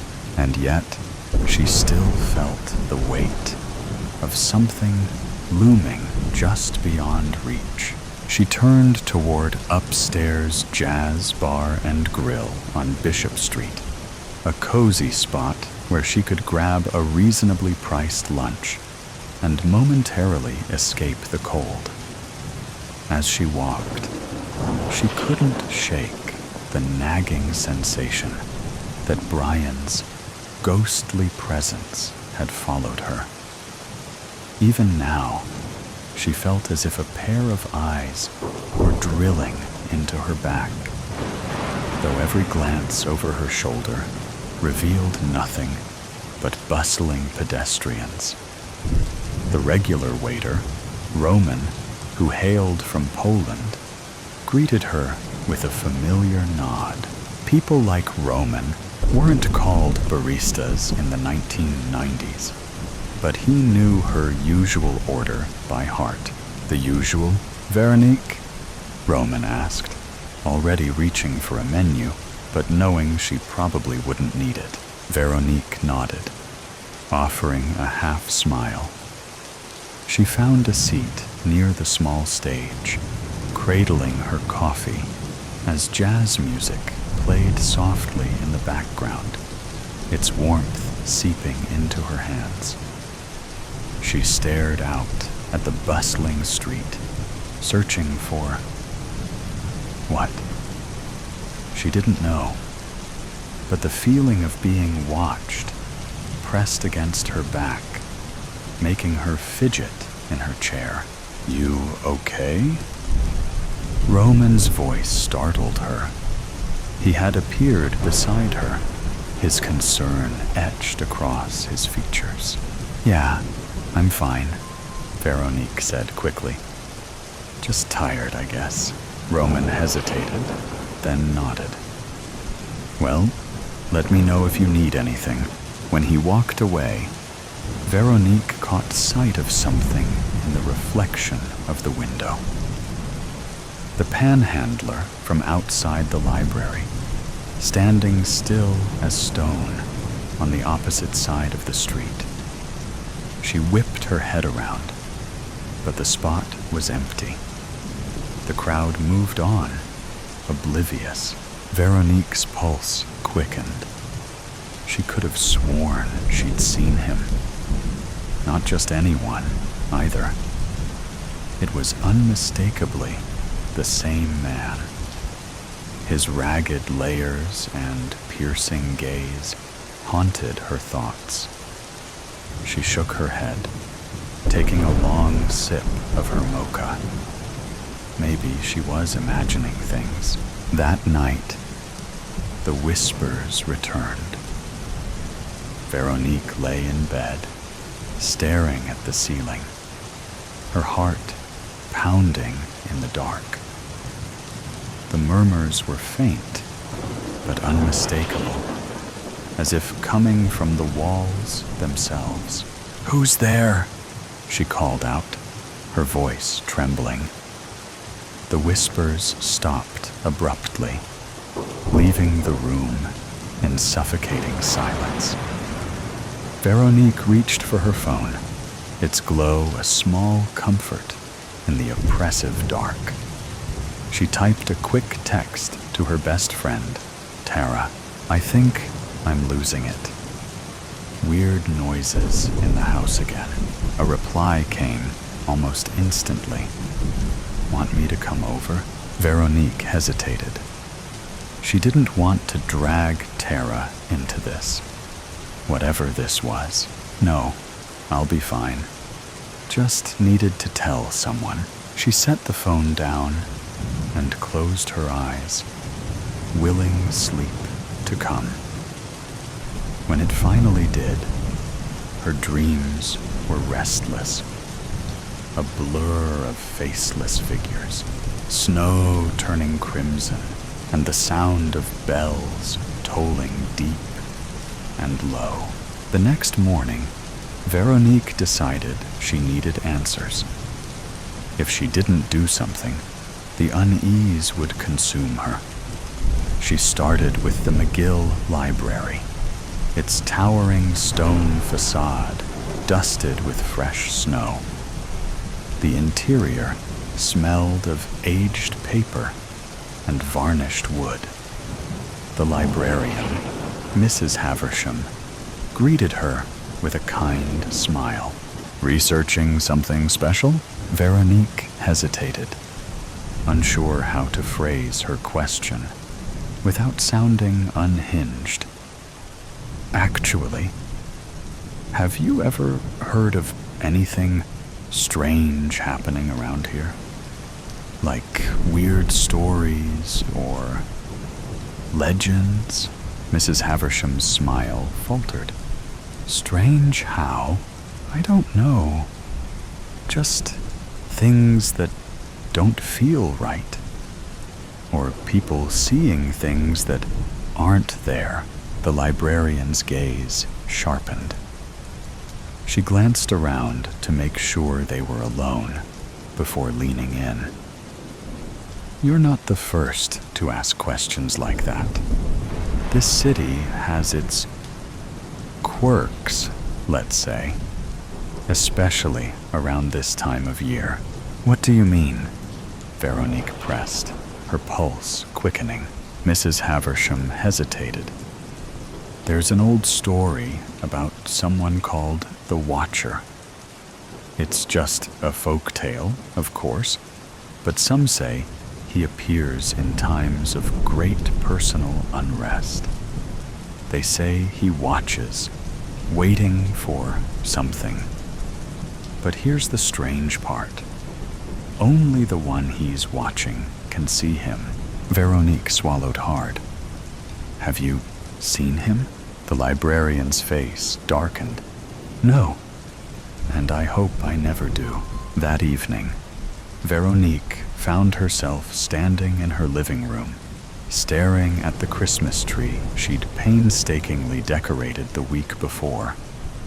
The ornaments gleamed under the soft glow of the fairy lights, but the sight brought her no comfort.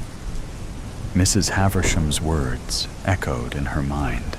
The Watcher. She'd looked up the story online when she got home. Most of the information was vague, but the consistent thread was that he appeared during moments of deep vulnerability, as if drawn to people who felt unseen themselves. The knock at the door made her jump. She turned, her heart racing. It was probably Tara, she told herself, though a chill crept over her as she remembered the last time she'd seen Brian. Was he outside again? Could ghosts knock? But when she opened the door, no one was there. Just the cold wind and the faint sound of carolers in the distance. She stepped outside, peering into the night. Snow fell softly, blanketing the world in an eerie stillness. Then she saw him, Brian, standing at the end of her driveway. There was no mistaking it. His tattered layers and unblinking stare were as vivid as they had been when he was alive. She wanted to call out, to demand answers, but her voice caught in her throat.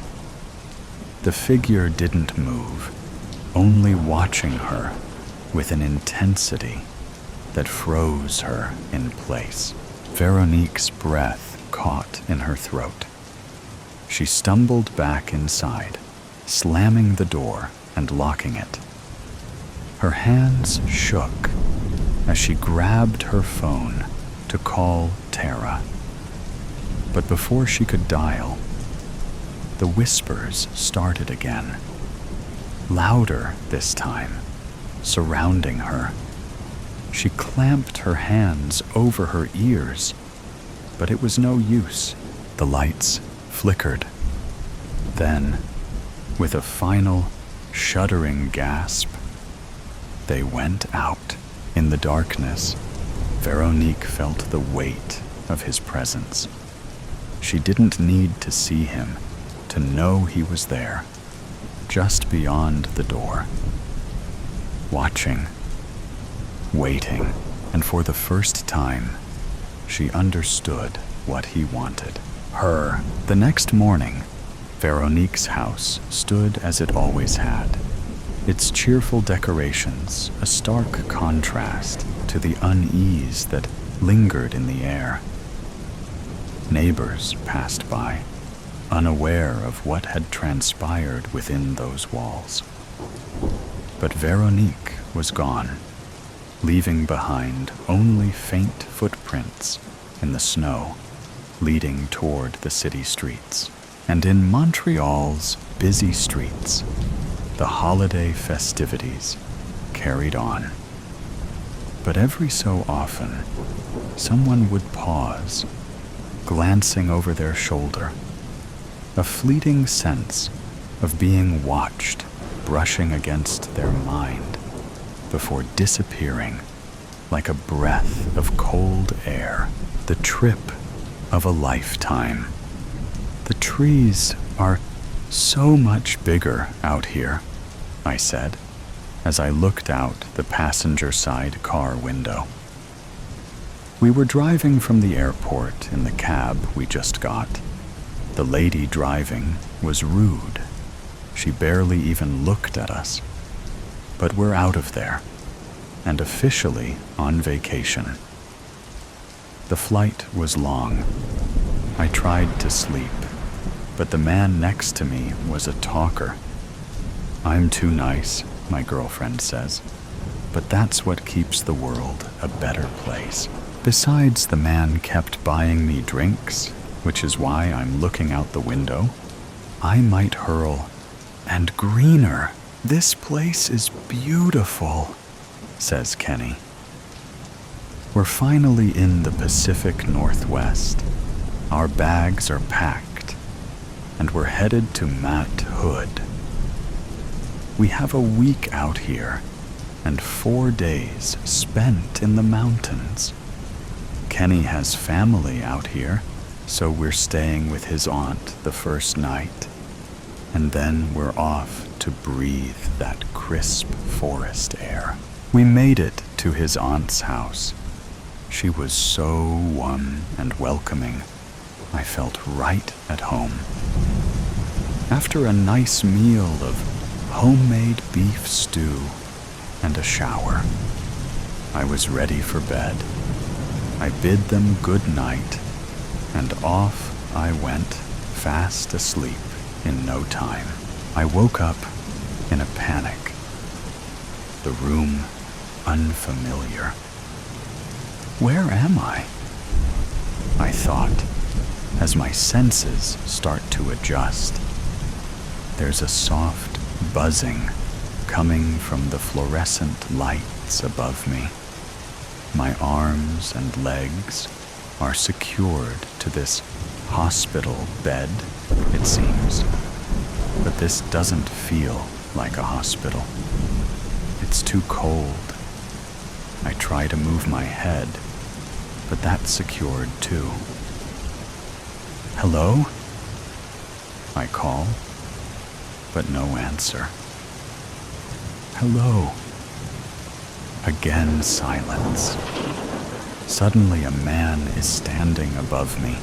He covers my mouth as I go to scream once more. "Shut up! They'll know you're awake. And then they'll make you forget. You mustn't forget. It's not safe. Run!" Something pokes me, and I'm out again. I awake in bed, extremely well rested. It's 6:00 a.m. What a crazy dream, I thought, as I smelt the coffee. I jump out of bed and run to the kitchen, where Kenny's Aunt Gloria is standing in her long silk lavender-colored nightgown and matching slippers. She seems so frail, yet strong and intimidating at the same time. A soft smile forms as she bids me good morning. "Ken's not up yet, but you're more than welcome to join me for some bean water," she says with a chuckle. I follow her outside to the patio. The air is fresh and moist, the coffee warm and delicious. You can see the sun glisten off the morning dew as the birds sing their welcome to the day. It sure is nice of you to let us stay here, I say.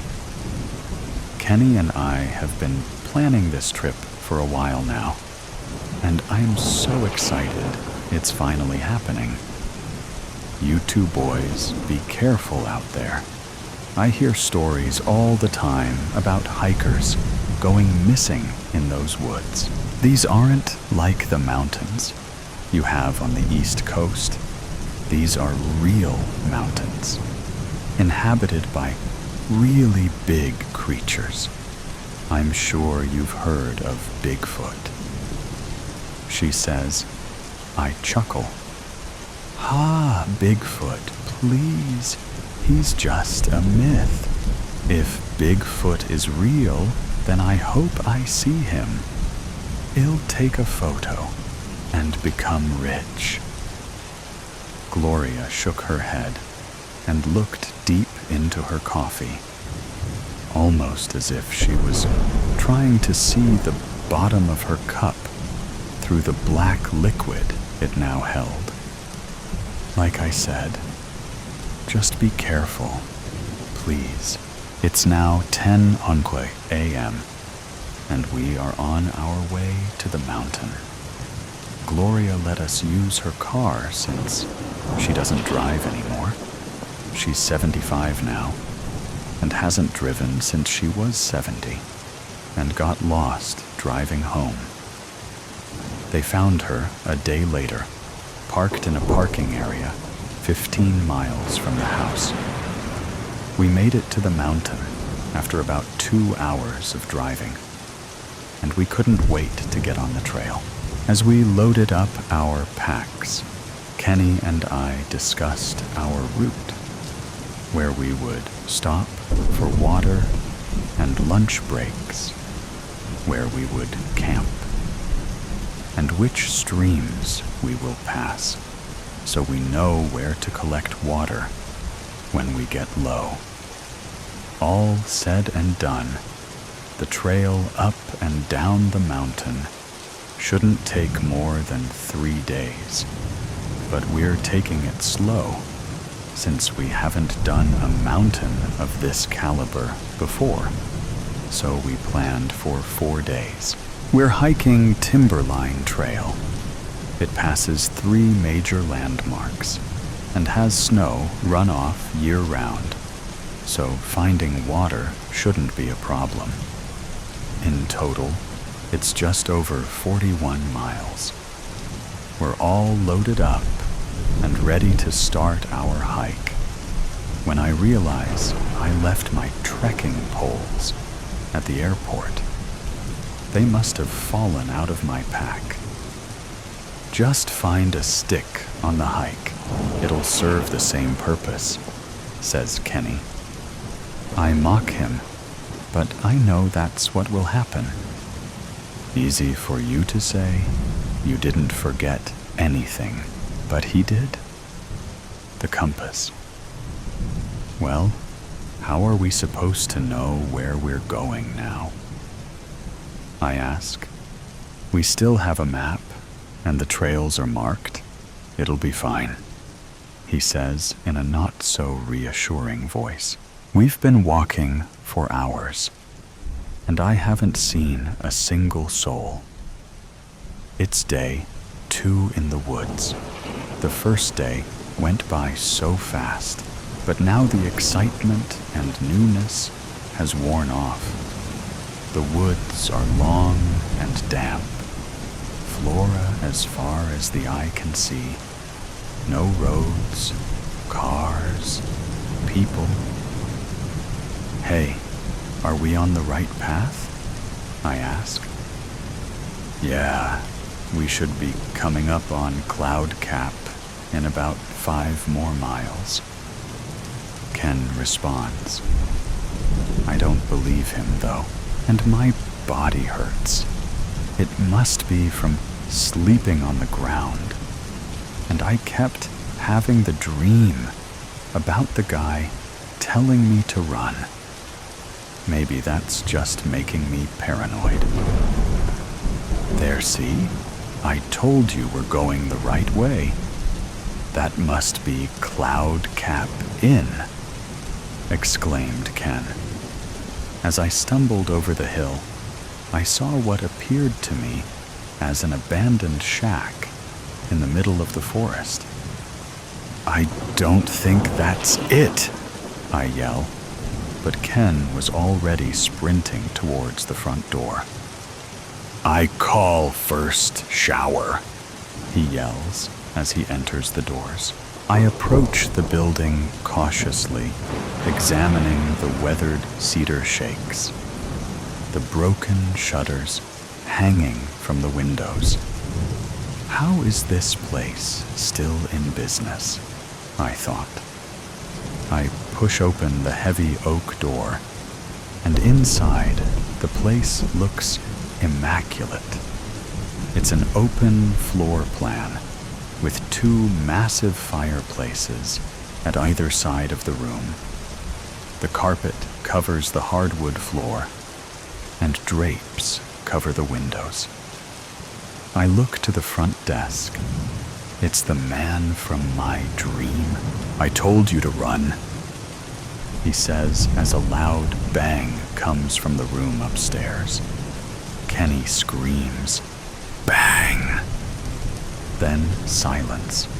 I run as fast as I can up the stairs, skipping 4 steps at a time. I take a left. The hallway goes on forever. Which room did it come from? "Kenny!" I yell as I'm racing down the hallway. I hear no response. "Kenny!" Again, nothing. I ran downstairs, and there's no one around. The doors are locked, and I can't get out. I try for a window, but they're boarded up from the inside.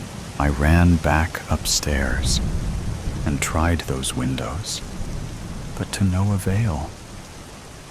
I'm trapped. But how? Why? Just as I ask this, I hear a noise coming from the stairs. I turn around, and there I see it. Kenny's body, 2 gunshot wounds. "It must feed," says a voice from the other end of the room. I turn to look. "Gloria?" Bang. My knee is on fire. I cry out in pain as the creature appears. I look into its bright yellow eyes, soulless and empty. Its teeth big and sharp. Lips stained with blood. Why Gloria? Because I love him, she says, as she points the gun straight at me. And he loves me. Bang. I fall to the ground. The world seems blurry. I see the smoke coming from the barrel of the Smith & Wesson.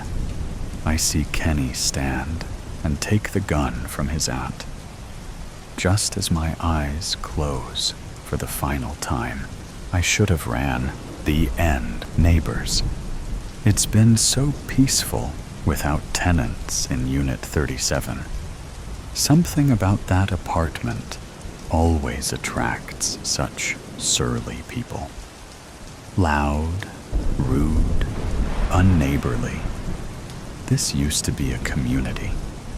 Now it's more of a ghost inn. I liked going to the market first thing in the morning on Thursdays. That's when they deliver the fresh weekly stock, and all my favorite vendors know to save me their best batch. I didn't used to be able to afford this. Strange to think how now that I don't go to work, I am able to spend all this money. But life is in the little things, in plump figs, rich greens, and tomatoes that smell of being grown in sunny gardens. It's opportune that the school gave me paid leave, just like they did with the teachers. I thought they would send me to work in the next county while the school was renovated. I guess funding was improving. I cleaned up after dinner, freshened up, and went to bed. Or rather, the couch. I've gotten used to sleeping on it after long shifts, having to waitress for a while after work. Ends required meeting for a time, and I would just crash in the living room. Nowadays, it's more comfortable than ever, like a warm cocoon, ready to wrap me up, safe and sound each night.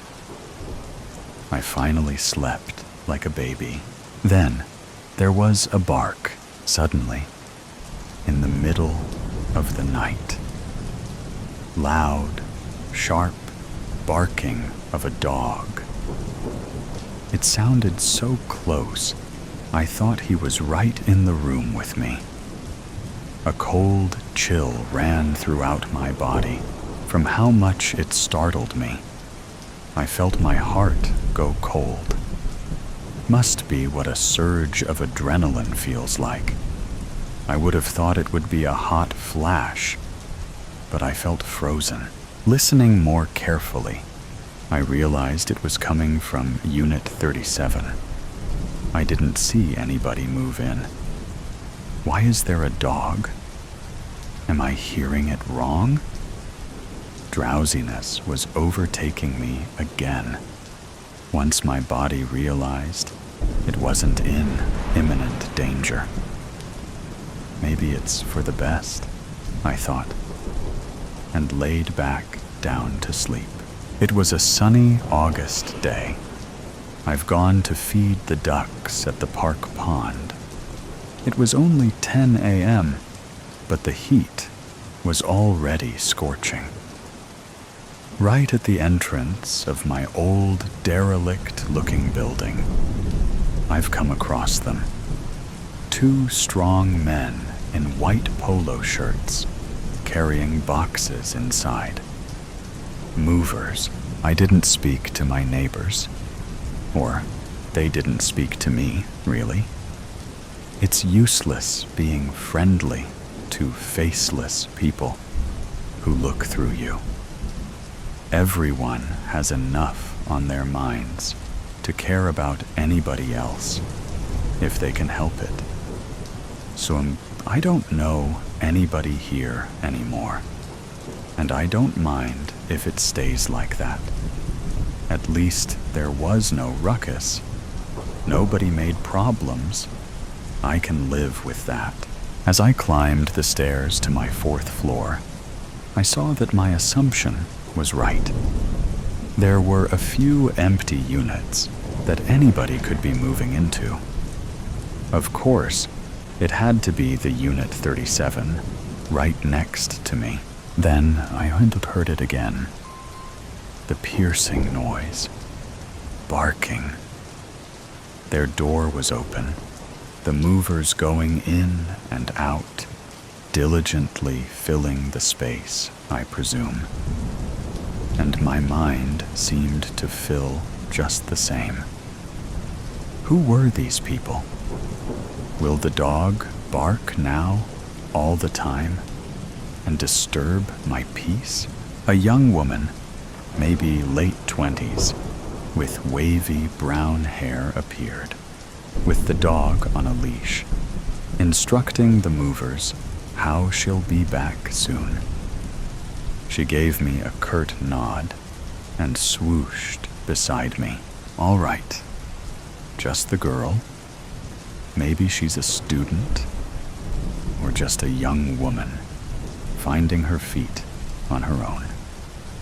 If the dog keeps being loud, I'm sure she won't mind if I talk to her about it. It looked like a young dog. It could learn to behave. In the afternoon, everything changed. He came home, too. The boyfriend.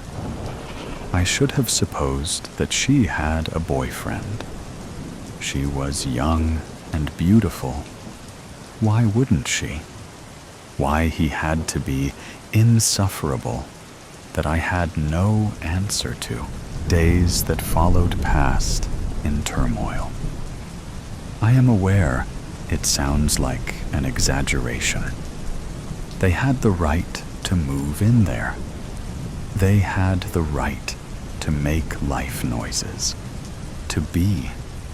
I was the one who had to endure it.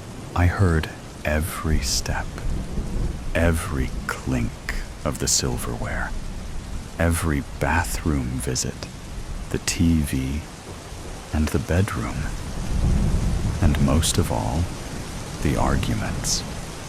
I had the urge to go to the hardware store and ask to have my walls insulated. I think I could even afford it, but I kept thinking it would be too extreme. They were just a messy young couple. Nobody is perfect. I just wish I didn't have to witness it. On top of everything, it was the dog. If it wasn't for the dog, I think I could have gotten used to the other noises. But the damn animal barked all day and all night. Not all the time, obviously. Just enough to constantly remind you he was there, that they were there.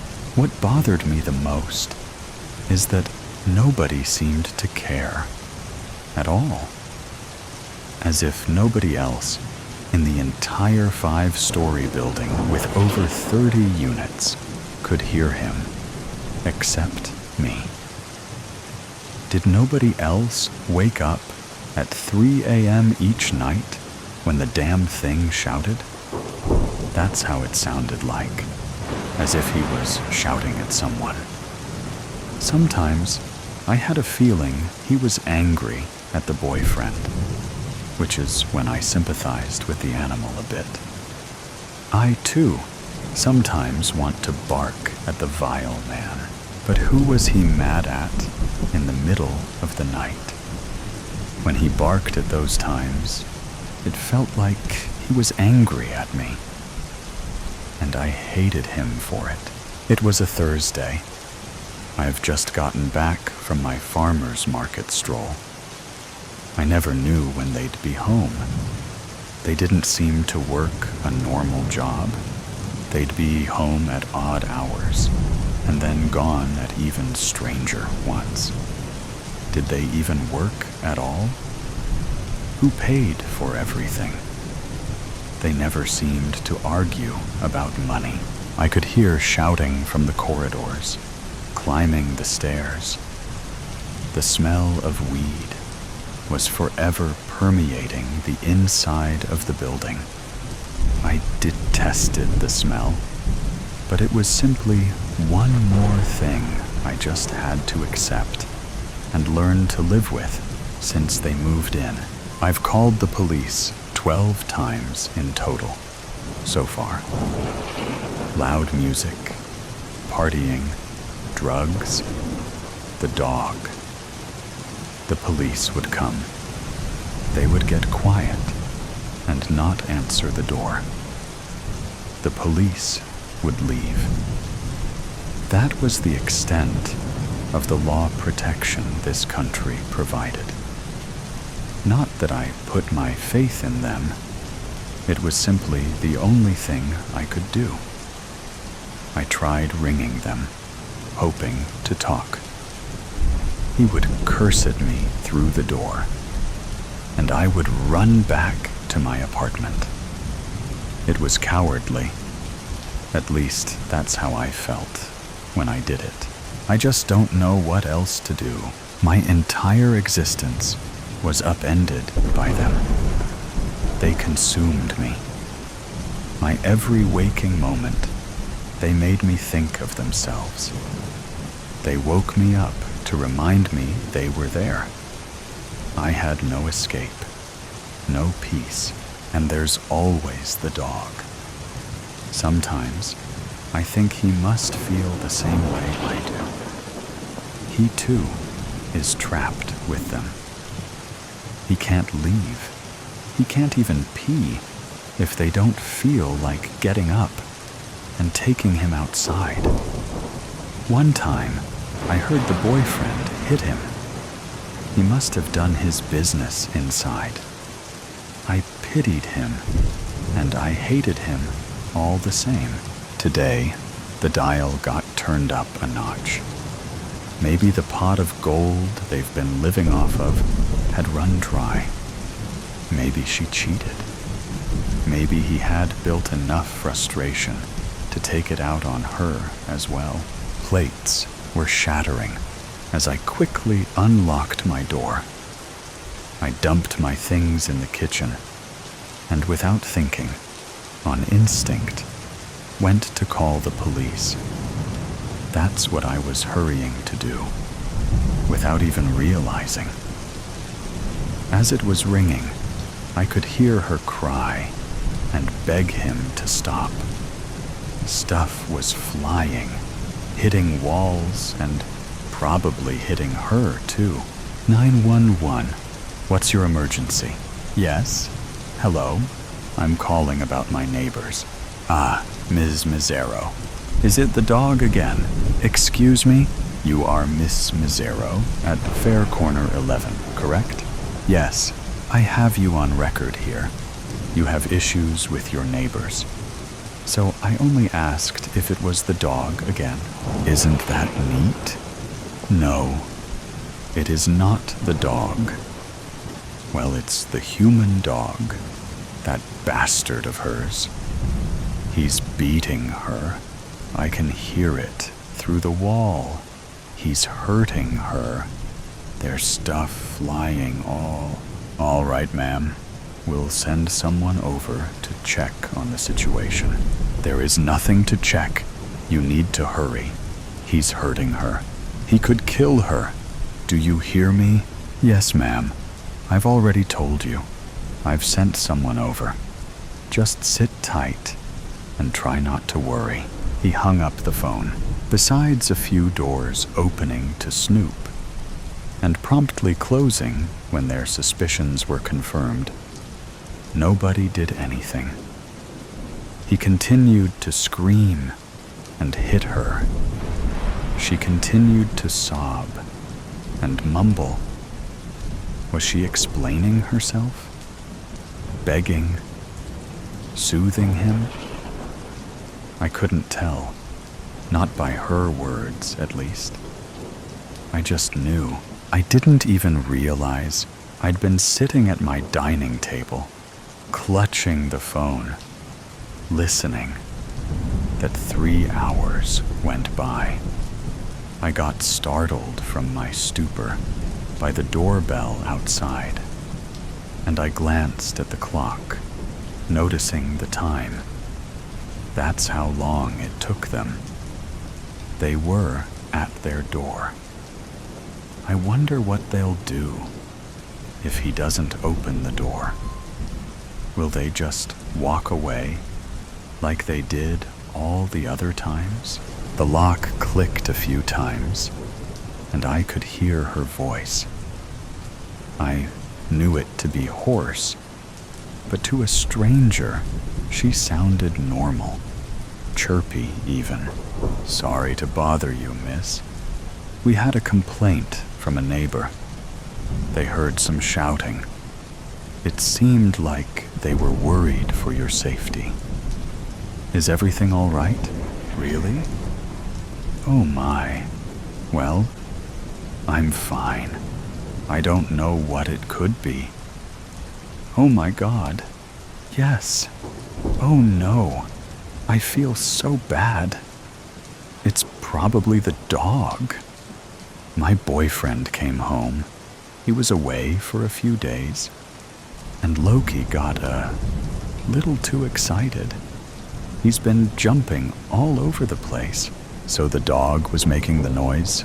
Yes. Oh my God. Yes. I just remembered. He knocked over this vase right when Danny came home. Right, babe? Danny. I've never heard his name before. doesn't suit him. He looked more like a Brad or Kyle. Hello? I thought it was the takeout. What's happening? I heard him ask the officer. We're just here to make sure everyone is all right here. There were some noise complaints. Oh my God, again? Some people really don't have a life of their own, do they? They all chuckled. The cop, Danny, the girl that was sobbing all afternoon, all laughing at me. Well, I can see there's no problem here. Just try to keep the noise down at night. And don't let us spoil your afternoon. Have a good one, guys. She lied. What hurt the most was the familiarity of it. I remember lying, too. It seemed that, to the world, my lies were more believable than the truth. She was reminding me, I'm not the only one. They seemed to be more quiet after that. He left and came back late. She only went out briefly to walk the dog. The next day, I woke up with the intense urge to go to the park. I needed to see the pond. I dreamt of the water, the peaceful green vastness. My ducks. Do they remember me? I bet they would like anybody who brings seeds and lettuce, not just bread. I had to go to them. Gathering my things, I went to leave, locking up my door. She just got out too, at the same time. Our eyes locked. She looked swiftly away, but not soon enough. I saw the bruise covered by a thick layer of foundation. It was so ridiculously obvious, it made me think, did people really not see? Or did the covering up signal to them, it's okay, I want you to not care. I want you to not ask me about it. Look away. I couldn't look away, because I now knew. I was sure that cop knew too. Hello?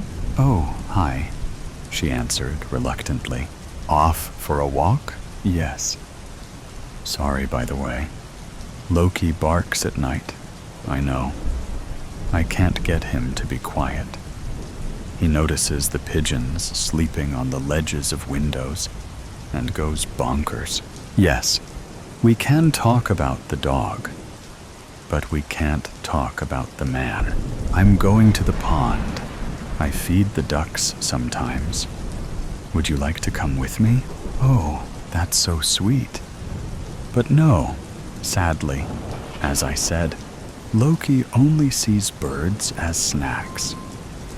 She looked like a girl when she smiled. I see. I could come to tea later. If you're not busy, I'd be delighted. I remembered I had no tea at home. So instead of the pond, I went to the store to get some. The ducks can wait. I made them no promises. I sat around anxiously, waiting for her. Will we be honest? Will she even show? The doorbell rang. We sat, sipping my new rose and hibiscus tea. She chatted about looking for work. She had a degree in economics, a very male-dominated field. She didn't have any girlfriends. She was isolated. So much so, I gathered, that the loneliness made her befriend her strange, middle-aged neighbor who called the police on her all the time. So, your boyfriend works then? I pried. No, actually. He didn't go to school, so he has some savings from a previous job. We decided to live off of those while I look for a good job. We're thinking maybe when we have a family, I could then stay home and he would go back to work. That way, we both have some free time. You expect to have free time when you have a baby? I blurted. I shouldn't rock the boat. There was another, more pressing matter I wanted her to hear from me. I guess you're right. I hadn't thought of it that way. Well, however it ends up being, we're both unemployed for now. Why isn't he looking for a job, then? Same as you. I told you. He wants to have some free time while he can, to find himself. He did work his butt off for 4 years, you know. He earned it. Do you think he earned the right to do that too? She instinctively covered up her cheek with her hand. You see it? Anyone with a pair of eyes can see it. He's not always like that, you know. He's actually really loving. And funny. He hits you. She paused. Yes. You know you need to leave him. I can't. He pays the rent. You'll find a job. You don't need him. I can't. I held her hand in mine. She jolted at my touch, yanking her hand away, with tears in her eyes, looking almost scared. I'm sorry. I don't mean to upset you. She just stared at me with a strange expression. I know I shouldn't be saying things like that. You don't know me, and you don't need advice from a woman you just met. Why are your hands so cold? It's so warm in here. My hands? I was perplexed by her question. That's what she's focusing on now? The temperature of my hands? The souk stared to bark from the inside of her apartment. She sighed. I should go. I think I even left the window open. One of these days, he'll actually catch a pigeon or something. Our discussion now completely deflected to unimportant matters once again. I had to let it go. All right. Tell Loki I said he needs to be a good boy. I will. The boyfriend must have come home, and the dog got out of their apartment. Before he could catch him, he ran inside my own as she went to leave. Loki, come back. They both went after him. Loki made a straight line for the door of my bedroom, barking insistently and pawing at the doorknob. They almost dragged him away when he made the final jump, opened it, and nosed his way in. He barked and barked and barked. I felt like it lasted for hours. I just kept watching the two, standing at the wide open double door, not turning to me, not calming down the dog. They just stood and stared.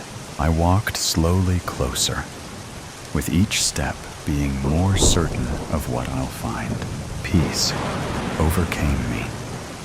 Relief. Joy. I cackled. Full chest, lungs, and heart cackle. It was real. It was. It happened. I did it. They jolted at the sudden noise, finally turning to me. What did you do? She stuttered. The two blackened, withered figures could be seen on the once pristine bed. The one on the right wore my favorite outfit, my green dress, and my mother's dragonfly brooch. Loki, no doubt, found his kindred, too, by the closet. I did what I had to do. Finally, for a time, I got to be free. Tears escaped her eyes. I'm so glad I got to meet you in the end, I told her. I took my bag. I prepared earlier this morning.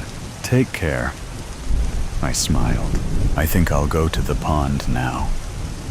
Yes, I'd like that. Reality checked. Maggie stared out the kitchen window, her brow knitted in quiet contemplation as she waited for her coffee to finish brewing. The sun poured through the window, warm and radiant. Yet something felt off. It had rained throughout the night. She recalled the rhythmic pitter-patter against her bedroom window and the wind wailing through the trees. The forecast had called for more storms well into late afternoon. However, outside, the world looked untouched, as if the night's downpour had never happened. She recalled having drinks with her best friends from college last night at the new upscale lounge downtown. Lori had been eager to check out the exclusive rooftop bar, but the rain had forced them to stay inside. Instead, they gathered in one of the lounge's sleek, dimly lit sections, sipping mojitos and catching up. Lori had always dreamed of becoming a corporate attorney, and after years of relentless studying and grueling internships, she had finally landed a position at one of Pittsburgh's top law firms earlier this year. It was all she had ever wanted, and from the way she spoke about it, the long hours and high stakes didn't faze her in the slightest. Sammy and Chloe also seemed to have settled comfortably into their dream careers. Sammy, with her sharp wit and boundless creativity, was making a name for herself in marketing, crafting campaigns for major brands. Chloe, whom she had known since third grade and always the most compassionate of the group, had pursued a career in healthcare, working as a pediatric nurse, the job she had dreamed of since childhood. As Maggie sat there, she couldn't help but wonder if she was the only one still searching for a sense of purpose, trapped in a routine she couldn't escape. Suddenly, the coffee pot beeped, a sharp, cheerful sound, as if proudly announcing the completion of its task. The abrupt noise jolted Maggie from her thoughts, pulling her away from the window. With a sigh, she grabbed the pot and poured the steaming coffee into her oversized pit mug. She and her friends had bought matching mugs from the university shop, a sentimental keepsake to mark their transition from students to University of Pittsburgh alumni. Back then, they had imagined themselves stepping into bright, promising careers, proudly flaunting their school spirit in their new offices. But as Maggie wrapped her fingers around the familiar ceramic, she couldn't ignore the nagging truth. Her future hadn't turned out the way she once envisioned. Maggie took a sip of her coffee and immediately winced at the bitterness, the sharp taste jolting her from her distracted thoughts. She'd forgotten to add the creamer. Heading toward the refrigerator, a realization settled over her. It was Sunday, grocery day. With a resigned sigh, she set down her mug, shuffled to her bedroom to change, then grabbed her purse and keys and headed out the door. The moment she stepped outside, the air was warm and rich with the scent of sun-soaked earth and blooming wildflowers. No trace of petrichor, no lingering dampness on the pavement. It was as if the storm she so vividly remembered had never happened at all. Maggie swallowed, her throat dry and tight. Something was off. She could feel it in her bones. An uncanny sense that the world had shifted on its axis while she slept. She glanced across the street and noticed her neighbors gathered on their lawns, laughing and chatting as if it were a holiday. Odd, she thought. But what unsettled her most was Mr. Burns. The older man was usually a storm cloud of irritation, no matter the day. He'd spent his life working at the same furniture store his great-great-grandfather had built, forever grumbling about long hours and slow employees. Just yesterday, after another exhausting Saturday shift, his voice had carried across the street, complaining about sluggish junior workers, while his wife, Mrs. Burns, stood by the door, nodding in passive agreement, with an umbrella in hand, as he stomped into the house. But today, he was all smiles, chatting with the Morgans and the Wilsons, laughing as if he didn't have a single care in the world. Just then, Mr. Burns looked over, spotted her, and waved. "Good morning, Maggie." "Good morning, Mr. Burns," Maggie said, her voice tinged with bewilderment. He grinned and called out, "When you get a chance this week, stop by the store. I'll give you a discount on any furniture you want. We just received an investment, and things are really looking up." "Oh, wow, that's wonderful," Maggie replied, trying to mask the confusion on her face. Mr. Burns had never spoken to her before. A grunt or a quick nod was all she ever got. It was always Mrs. Burns who was the social one. Maggie's skin prickled.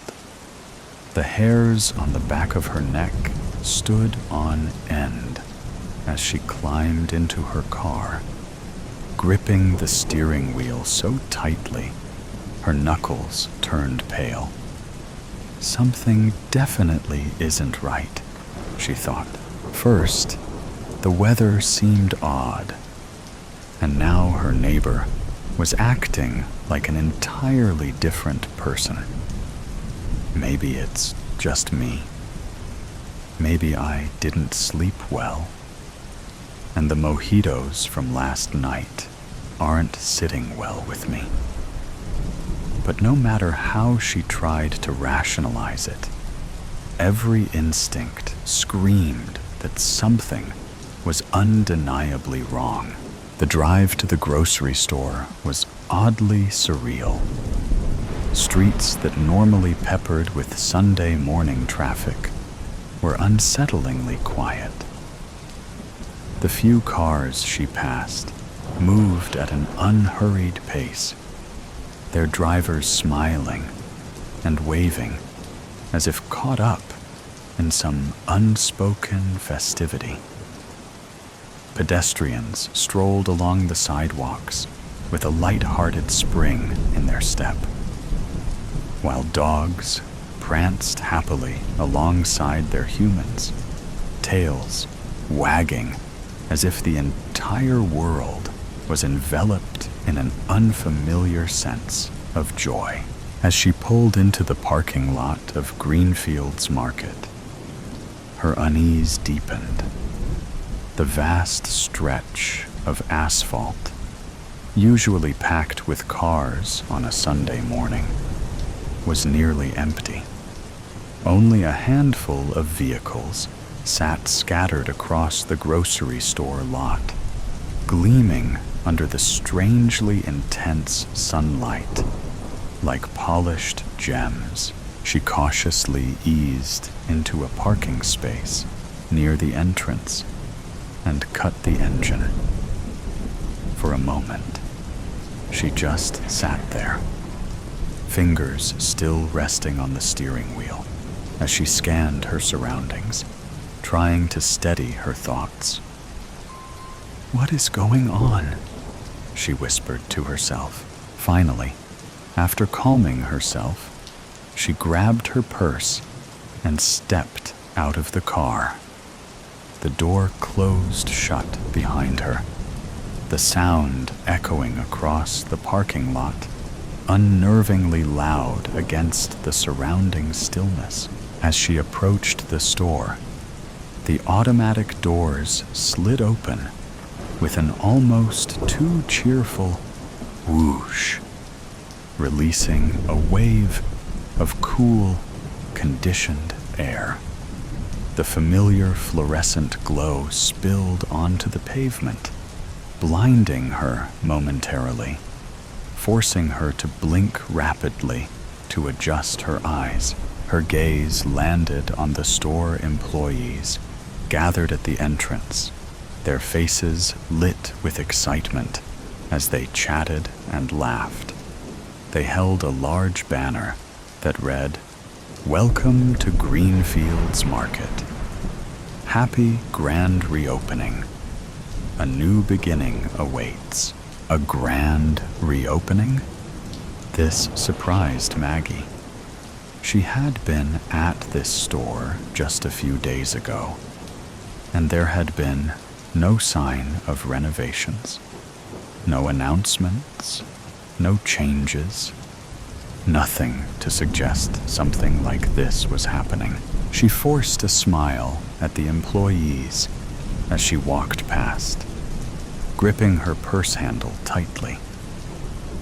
Grabbing a cart, she headed toward the produce section, trying once again to shake off the uneasiness rising in her chest. Maggie quickly grabbed her usual grocery items and a few snacks, hurrying toward the register. Despite the small number of customers, the store hummed with an unusual liveliness.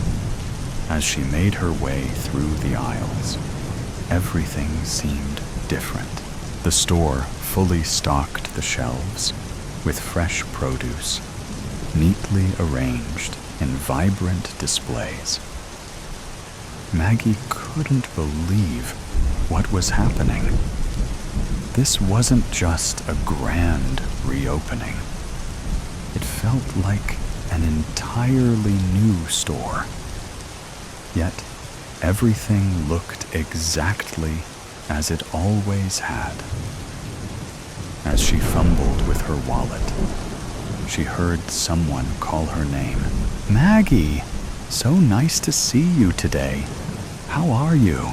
It was Jen from her yoga class. Maggie barely managed a smile as she turned to face her. "I'm good. Just doing a little shopping," she replied, her voice flat with a forced smile. "Oh, I totally get it." Jen chuckled. "I'm getting ready for the week too. Can't wait. You won't believe it, but I got a promotion to regional manager last Thursday. Can you believe it? I'm doing what I always wanted." Maggie froze. "Wait, what? I thought you said you hated your job. You even told me you were looking for something else, even if they offered you a promotion." Jen placed a hand on Maggie's shoulder, her face glowing with excitement. "Not anymore. It's my dream job now, Maggie. Isn't it amazing? It feels like a new beginning." Maggie felt a wave of nausea rise in her stomach. Her head spun, and her heart began to race. This didn't feel right. How could everything change so suddenly?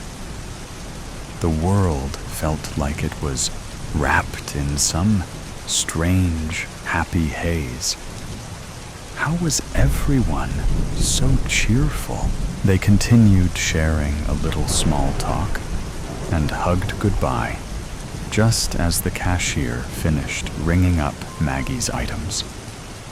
But Maggie's mind was miles away. As if on autopilot, she barely noticed the total as she grabbed her bags and hurried out. Slipping into her car, she leaned back in the seat, feeling disoriented. What was going on? I need caffeine, she muttered, hoping the words would ground her. She headed to the local cafe, desperate for a mocha to shake the eerie feeling that had taken over her, hoping it would wake her up, both literally and figuratively.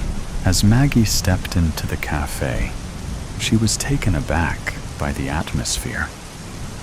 It wasn't the usual hectic, impatient crowd, with long lines and customers in a rush. Instead, the cafe was filled with a relaxed energy. People were chatting casually, laughing, and smiling as they sipped their drinks. Then, out of nowhere, one of her co-workers from the hotel, Tim, walked in. His face lit up with a big grin. Their eyes met, and he waved enthusiastically as he made his way toward her, skillfully weaving through customers who were leaving. "Maggie, how are you?" Tim called out, his voice full of excitement. "I'm hanging in there," Maggie replied, still trying to make sense of the strange energy in the air as he joined the line behind her. Tim worked as a bartender at the hotel and was also an aspiring musician, playing local gigs with his band. "Maggie, you won't believe it." Tim's eyes were sparkling as he leaned in closer. "I just signed a huge deal." "What? No way. Congratulations, Tim," Maggie exclaimed, her surprise matching the excitement in his voice. Tim couldn't contain his joy. "Yeah, my band got signed to a record label yesterday. It's my dream, and it's happening." Maggie shouted along with him, her mind still on guard. As Maggie picked up her mocha and exchanged goodbyes with Tim, she slowly made her way to the cafe door, still trying to process what she'd just heard. She was genuinely happy for him, but it felt like everyone's life was suddenly falling perfectly into place.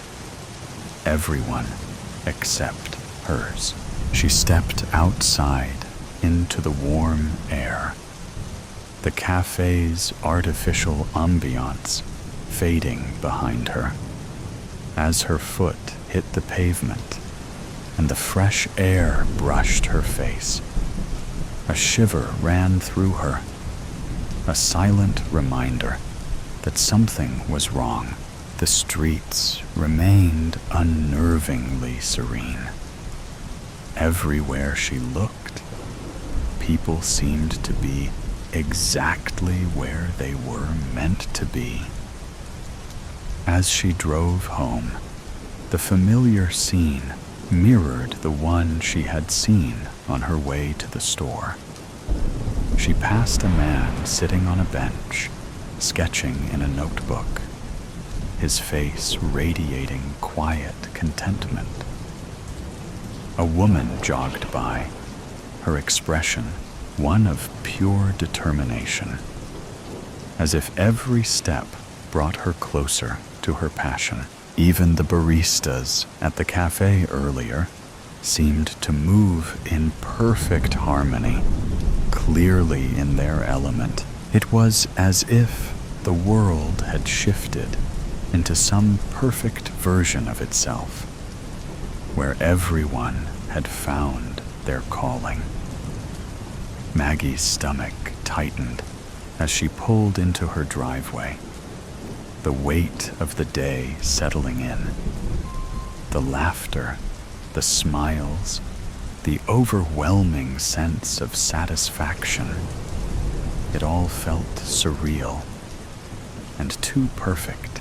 She quickly collected her groceries and rushed into her apartment, her haven from the unsettling aura of perfection that seemed to envelop everyone around her.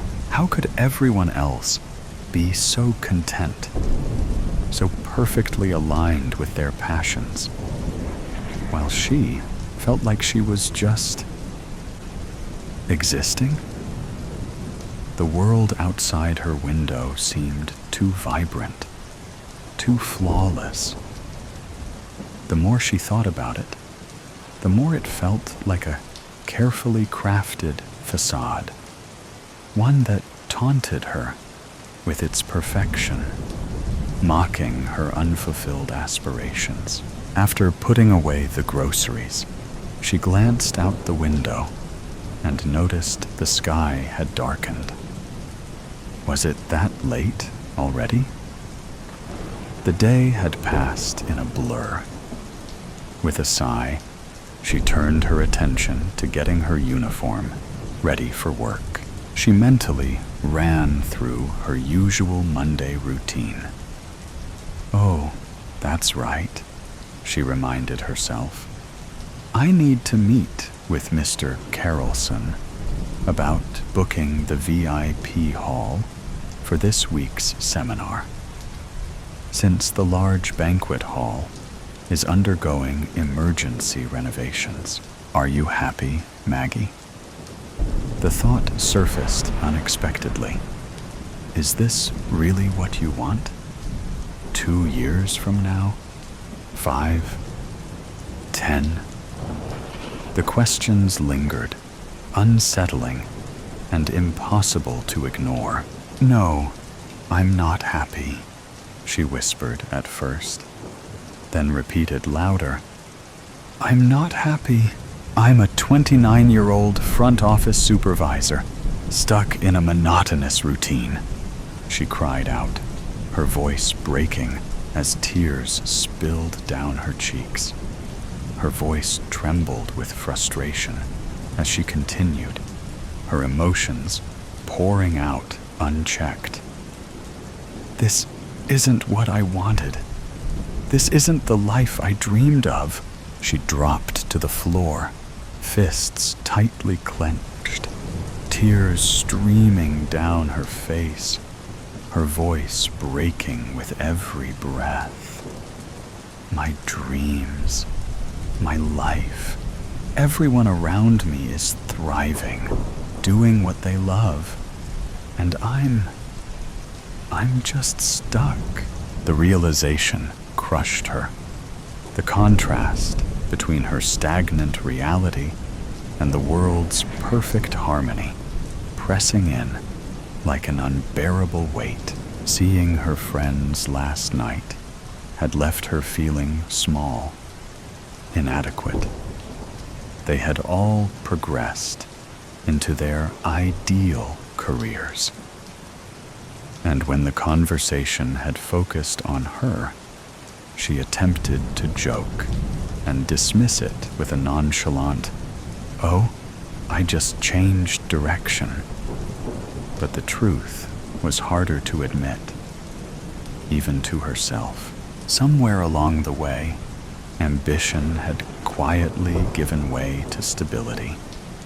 The drive she once had, the fire that pushed her forward, had dimmed, replaced by routine and practicality.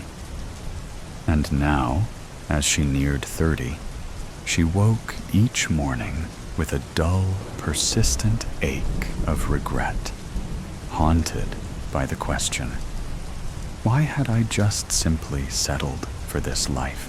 She had long since convinced herself that she was fine, that comfort and security were enough. But were they? Seeing her friends thrive, their eyes alight with passion for the things they loved, had stirred something restless inside her. Do you keep going like this? Waking up every day to the same boring routine, letting time slip through your fingers? Or do you finally take a stand, make a change, and pursue the life and career you truly want? The thought gave her chills. Change was terrifying, but an unfulfilled life was worse. If she didn't decide now, would she still be here years from now, trapped in the same cycle, suffocating under the weight of what-ifs? She took a deep breath, her heart pounding. The choice was hers. And for the first time in a long time, she was ready to take the steps necessary to make the change. Maggie felt the weight of the day finally lift, the uneasiness that had clung to her dissipating. As she climbed into bed, a sense of determination settled over her. She was ready to embrace change, to carve out a future she truly wanted. Soon after she drifted to sleep, a loud, thunderous boom jolted her awake. Her eyes snapped open, blinking rapidly as she tried to gather her bearings. Rain pounded against the window, the storm outside mirroring the confusion swirling inside her. Half asleep, she reached for her phone. The screen lit up. 5:34 a.m. Sunday. Squinting, she frowned. Wait, Sunday? Did I read that right? She gasped, sitting up quickly, her heart racing.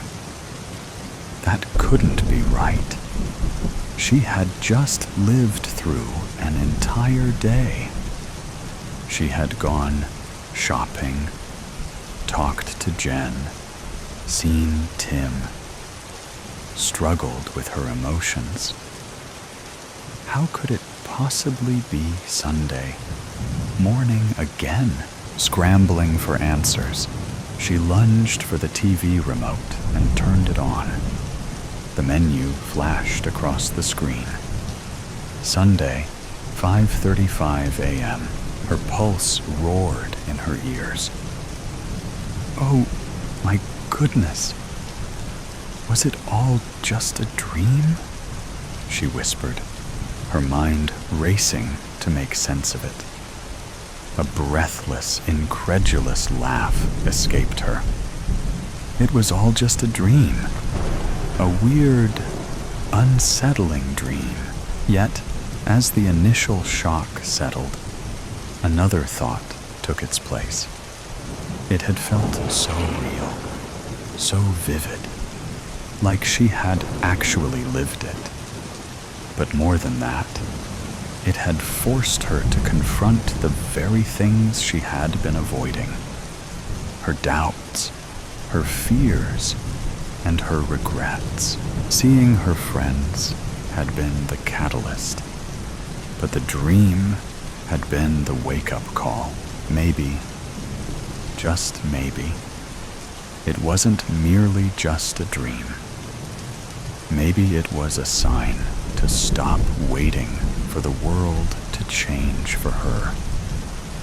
There's still time to pursue her dreams and embrace new beginnings. It wouldn't be easy, but it would be exciting when the world went gray.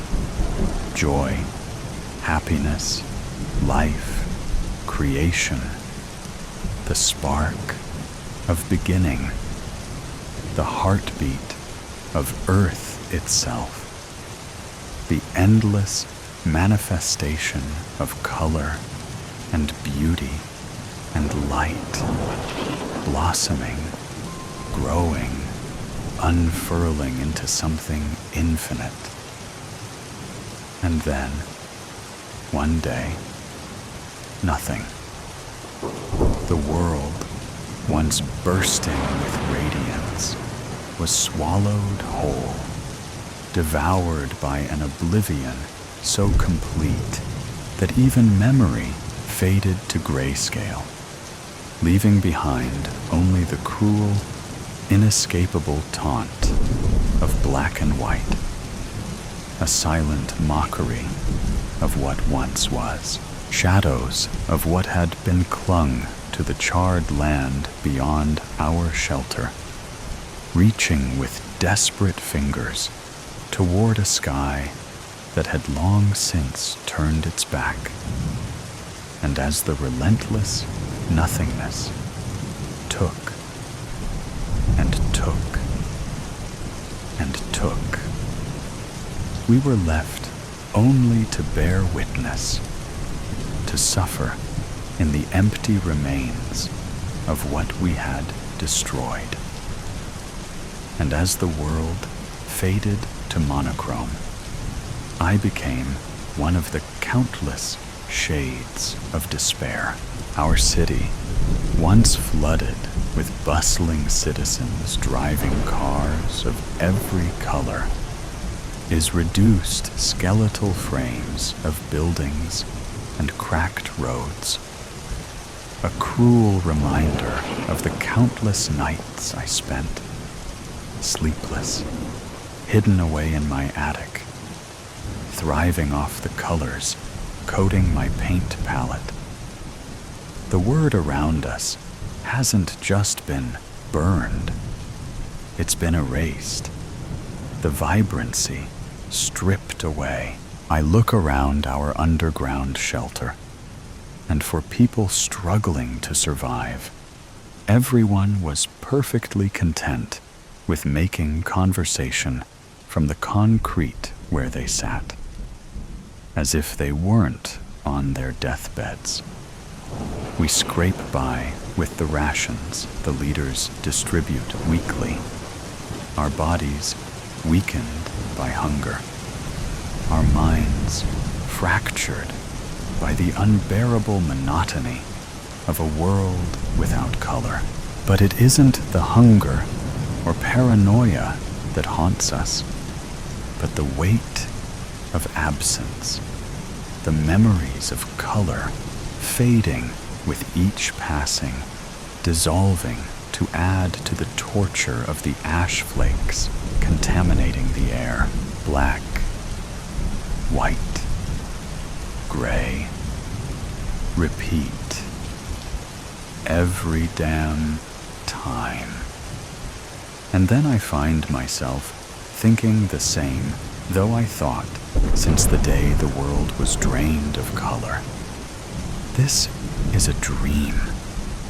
Colors can't just disappear. And yet, here we were in this mere sketch of what was. A vast land that stretched on through the remains of the nuclear tragedy, colored in shades of ash and bone, where nothing grows and nothing dares to blossom. For now, I resort to my only escape, my eyelids suddenly feeling too heavy, my mind too weary. Symptoms we've long since accepted as the norm, and allow myself to relax against the concrete wall. Part 1. Rations are low. Too low. A small group of us was sent into the depths of our despair to scrounge together enough food to ensure our, at the least, survival. Survival doesn't always grace the entirety of our measly society, and it's unfortunate. But death, even at 17, is not an unfamiliar fate. I look out into the rubble, finally lifting my eyes from my sneakered feet for the first time since they stepped beyond the shelter's entrance. The land is silent. The only sound, the crunching of boots landing against who knows what, and the whipping wind nipped at my skin, scattering my once auburn-streaked hair across the back of my jacket. Black, white, gray. A gleam catches my eye. We're at the edge of the ruins. That's impossible. My feet are already betraying me, already venturing closer to this foreign feeling of freedom. 5 years ago was the last time I was graced with the presence of color. 5 years since the bombs. 5 years since this world was diminished to a mere grayscale. 5 years. For color to still exist would be out of the question. I track the glistening spar of hope, forcing my eyes to stay open, forcing my feet one in front of the other, until, where'd it go? I blink. Scanning the scene, my eyes dart frantically from each piece of colorless scrap to the next. Come on. Come on.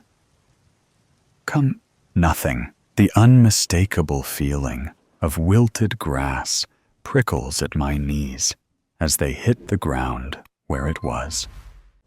The hope of color in an achromatic world slipped through my hoary fingers like sand slipping through the grasp of the ocean spray continuously. Elara?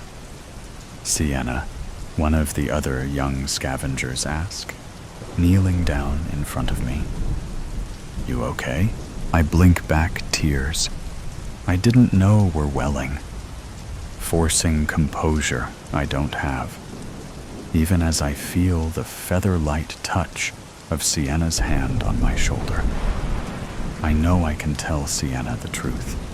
She did take me in after the bombs killed my parents, but to burden her would be to break myself in the process. Yeah. My voice is breathy, as if I'm questioning my own answer, while letting the first one that comes to mind slip past my lips. If anyone is going to believe me, it's going to be her. She is the only family I have left, after all. I thought I saw color. Sienna's muted, but still striking. Once blue eyes go wide, clawing to clench onto the sliver of hope and clinging onto it like a lifeline. Anything, everything. She leans closer, the shoulder-length ashy hue filling her head, now slipping past her ear. If anyone can find it, it's you. She said it like it was the easiest thing in the world. But that was just the way Sienna made everything seem. Easy. Like it wasn't the sight reignites a desperate hope, a longing to believe that life, in its fullest form, is not truly gone. Part 2. I can't pretend like it didn't happen. I can't unsee it. I know it's risky. I know there are people here who need every last bit of help they can get. But if there's a better, beautifully vivid world out there, inching to be found, it needs to be found. So here I am, in the thick, inky embrace of the dead of night, my fingers curling tightly around the worn, chilled rungs of the ladder that stretches upward like a fragile, rust-bitten bridge to a world I have long since sworn, with every fiber of my being, to unravel, to tear apart piece by piece if that's what it takes, all in pursuit of that elusive, flickering glint, something small, something distant, something that once dared to catch and hold the fleeting light of a bleached and weary sun. Because if there is one truth I refuse to let slip through the cracks of time, it is that color, in all its wild, untamed brilliance, is not just an indulgence, not merely an ornament to be admired from afar, but a necessity, a lifeblood that the world not only craves, but deserves to be drenched in, to be wholly consumed by. And if it is within my grasp to bring it back, to pry it from the hands of whatever force dares to smother it, then I will chase it, seize it, and deliver it without hesitation, no matter the cost. Singed, sealed, delivered. Address: a monochrome world once called Earth. Surrounded by rubble, I step out into the spotted sky and let the chill of a rare wind smack me right in the face, a stark contrast to the warmth seeping across my chest. I shake my head at myself and how I utterly disregarded the warnings of the other survivors, and so effortlessly snuck out of the security of our shelter into the wasteland so eagerly. I glance around the land stretched out before me, waste crowding the ground and ashes polluting the air, and I swear the hues of gray, now illuminated by stars and a moon, that appeared as dots and a waning semicircle, were darker than black, everything meshing with the ink-stained sky. I will find it. I'll find it if it kills me. I will. Then, just beyond the endless stretch of night, a shimmer, the faintest trace of warmth against the cold monotony. It's real, I murmur, though no one is around to overhear. It has to be. Part 3. I walk for hours, and it still feels like I've gone nowhere. I'm still surrounded by the gray void, still surrounded by remains of a better life, and still with the shimmering speck of hope before me, not stopping. The landscape is an endless graveyard of the past. Twisted steel, collapsed buildings, and roads that crack beneath my feet stretch on like the bones of a forgotten civilization. Everything is still. No birds cry overhead. No wind whispers through trees, because there are no trees left to whisper through.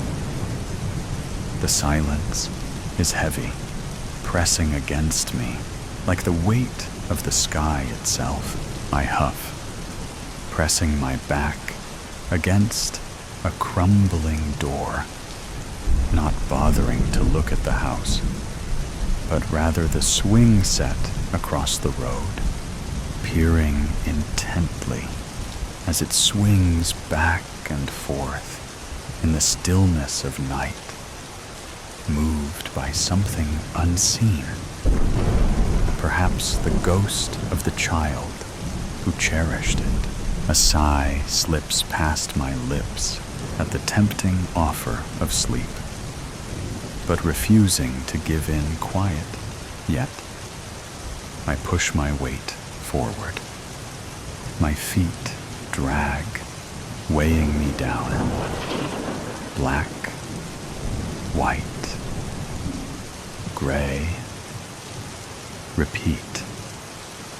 It's infuriating that I can't close the distance between me and my last hope of color.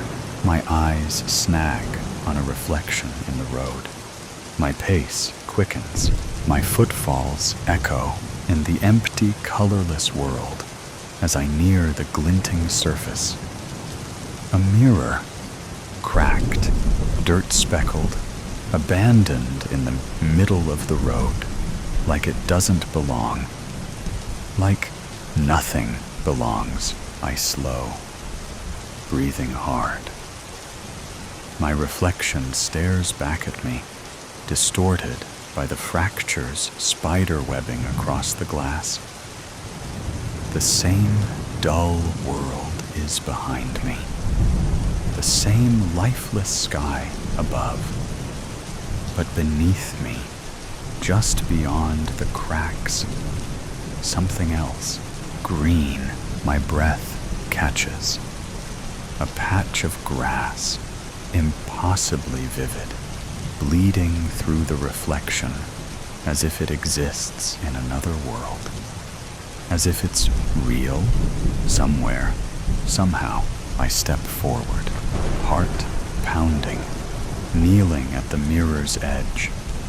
My fingers hover over the glass. The colors look too bright, too alive, like they'd burn if I touched them. But I don't hesitate. I kick the mirror. It shatters under my heel with a sharp, crystalline crack. Splinters of glass scatter across the road, glinting like stars in the empty light. I brace myself for something, anything. A shift in the air, a tremor in the ground, a door opening where there was none before. But when I look down, the green is gone. Just shards of broken glass, catching the darkened sky in their edges. Just my own reflection, fractured into 100 jagged pieces. I lurch forward, scraping at the road where the mirror used to be. Nothing. No hidden portal. No sliver of color left behind. My hands shake. Tears, clear wetness, drip down my cheeks in slowed fashion. My breathing comes in clipped gasps. I saw it. I know I did. The wind stirs, sending a few stray fragments skittering away. I watch them disappear down the road, swallowed by the nothingness stretching endlessly ahead. And then I keep walking, pushing harder, further, relentless. Part 4. I refuse to let myself stop. I won't. I can't. Not if I want any chance at finding the color I've recklessly craved. My eyes follow the path I left in the dust, the sun rising higher in the sky. And then, thunk, the ground hits me before I can brace for it. Pain shoots through my skull in sharp, electric volts.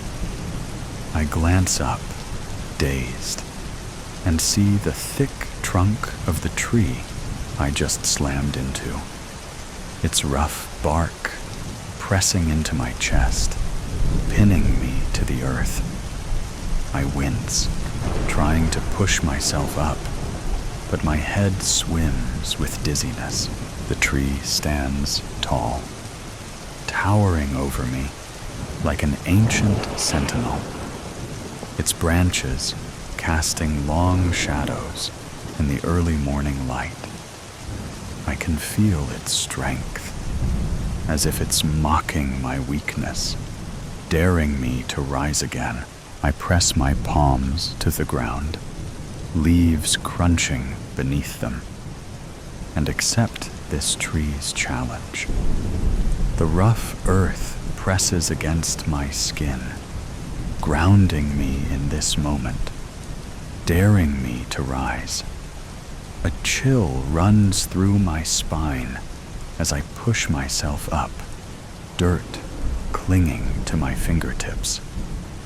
The air is thick, damp, charged with something unseen but undeniable. Prepared to confront the tree, I stand to my feet and ball my fists, the tension in my body coiling like a spring. I'm ready. My knuckles tighten, breath steadying, until a sharp, almost imperceptible sting pricks at my palm. Crunch. My hand flattens instinctively, fingers twitching as I feel the sensation spread. The leaves, crisp and brittle, stick to my skin like they belong there. A brief annoyance flickers through me, and I almost brush them off without a second thought, until something stops me cold. The color, not gray, not black, not the dry, lifeless husks of darkness. These leaves are green. It's faint, fading, dying, but it's there. The realization steals the breath from my lungs. Green here, among the decay. Color still exists, but it is fading. The world is not truly black and white. It is dying in slow motion.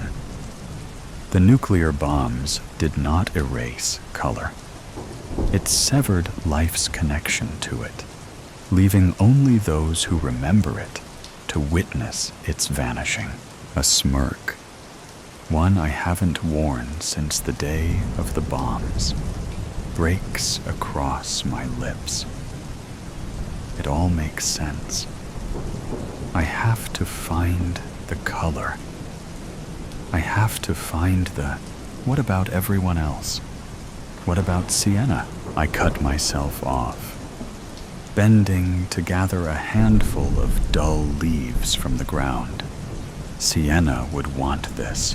If anyone can find it, it's you. My grip on the leaves tightens, as if I can hold on to her words, onto her, for guidance, like I always have. And I intend to do just that. One step. For hope, another. For faith, 2 steps. For a new life, another. For Sienna, and then I'm sprinting, not daring to look back. The flash, "You're lucky to be alive, Mr. Henderson." They all told me that. Every doctor, nurse and specialist that came into my hospital room. God, I remember that much.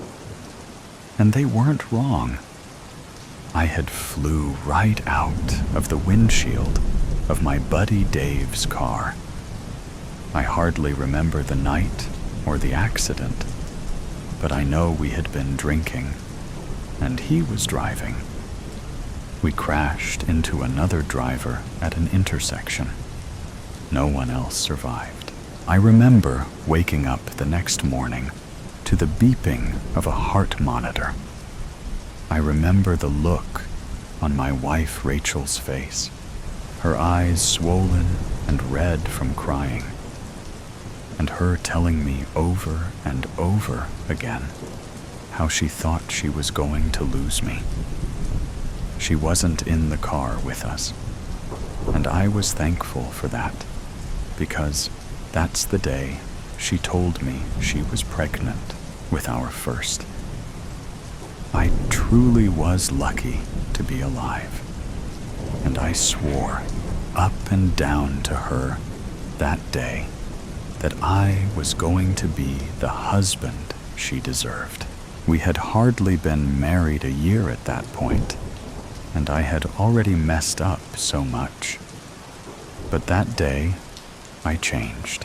I made it my life goal for Rachel to always know how much I loved and appreciated her. I went out on less guys' nights and let her go out for more girls' nights. I helped clean the house and cooked dinner on days she worked late.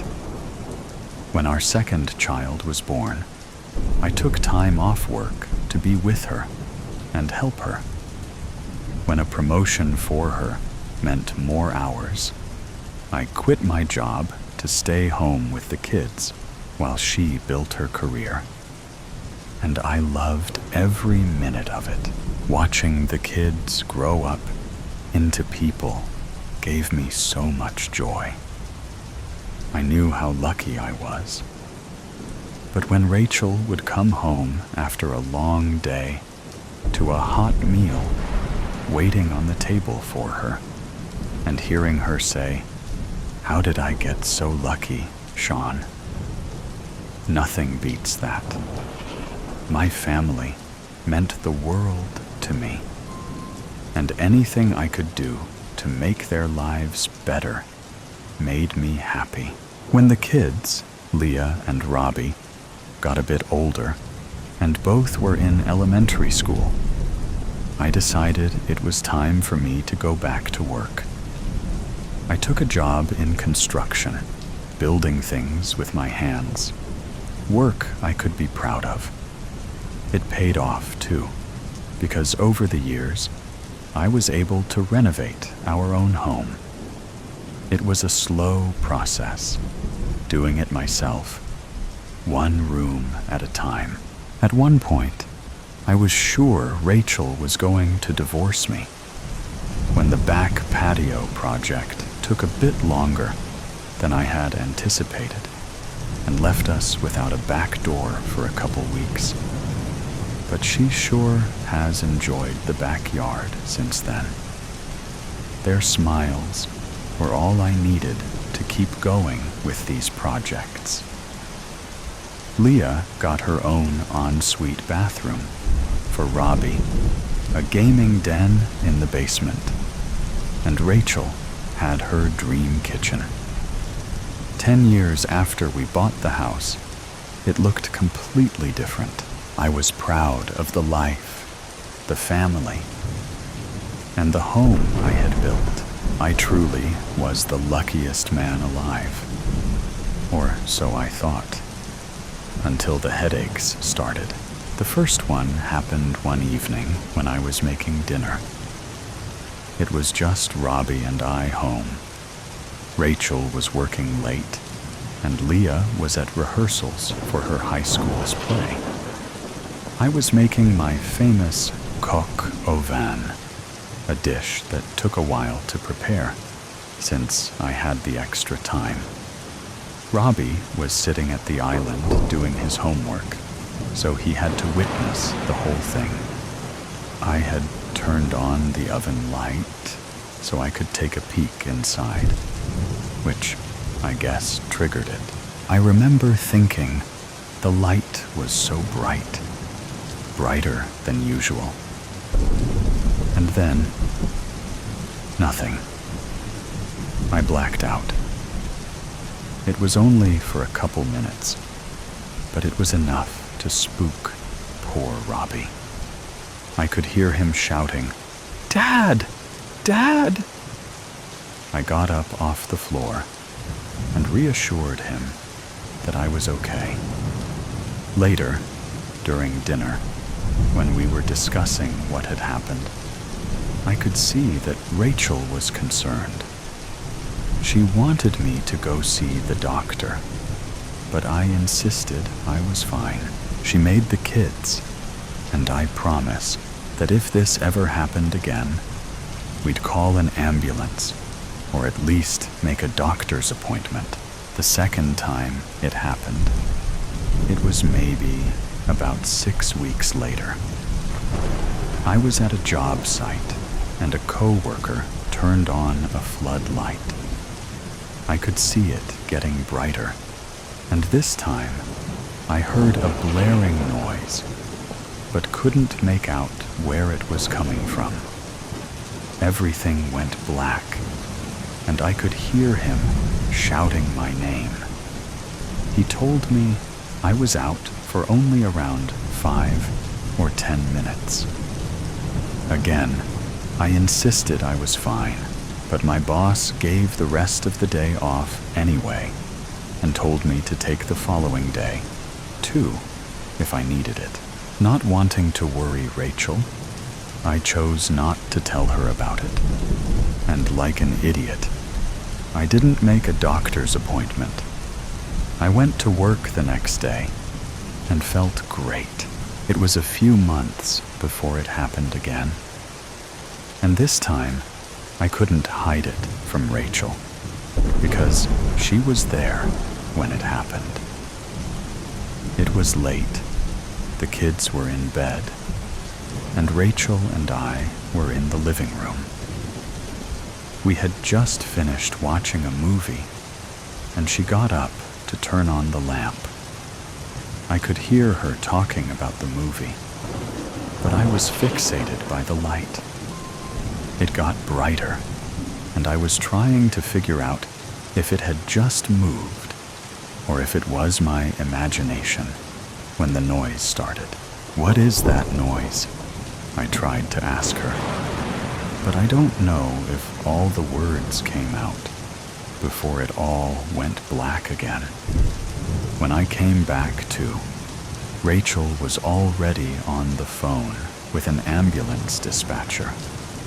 I managed to calm her down enough to agree that the ambulance wasn't necessary, on the condition that I would call our doctor the next morning to make an appointment.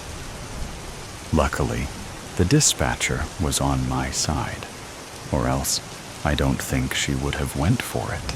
As promised, I called to make an appointment first thing the next morning.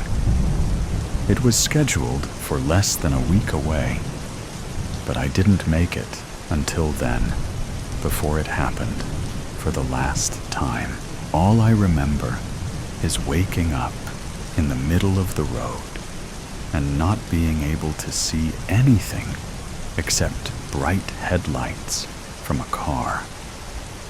My ears were ringing, and the sound of the car horn was fading in and out.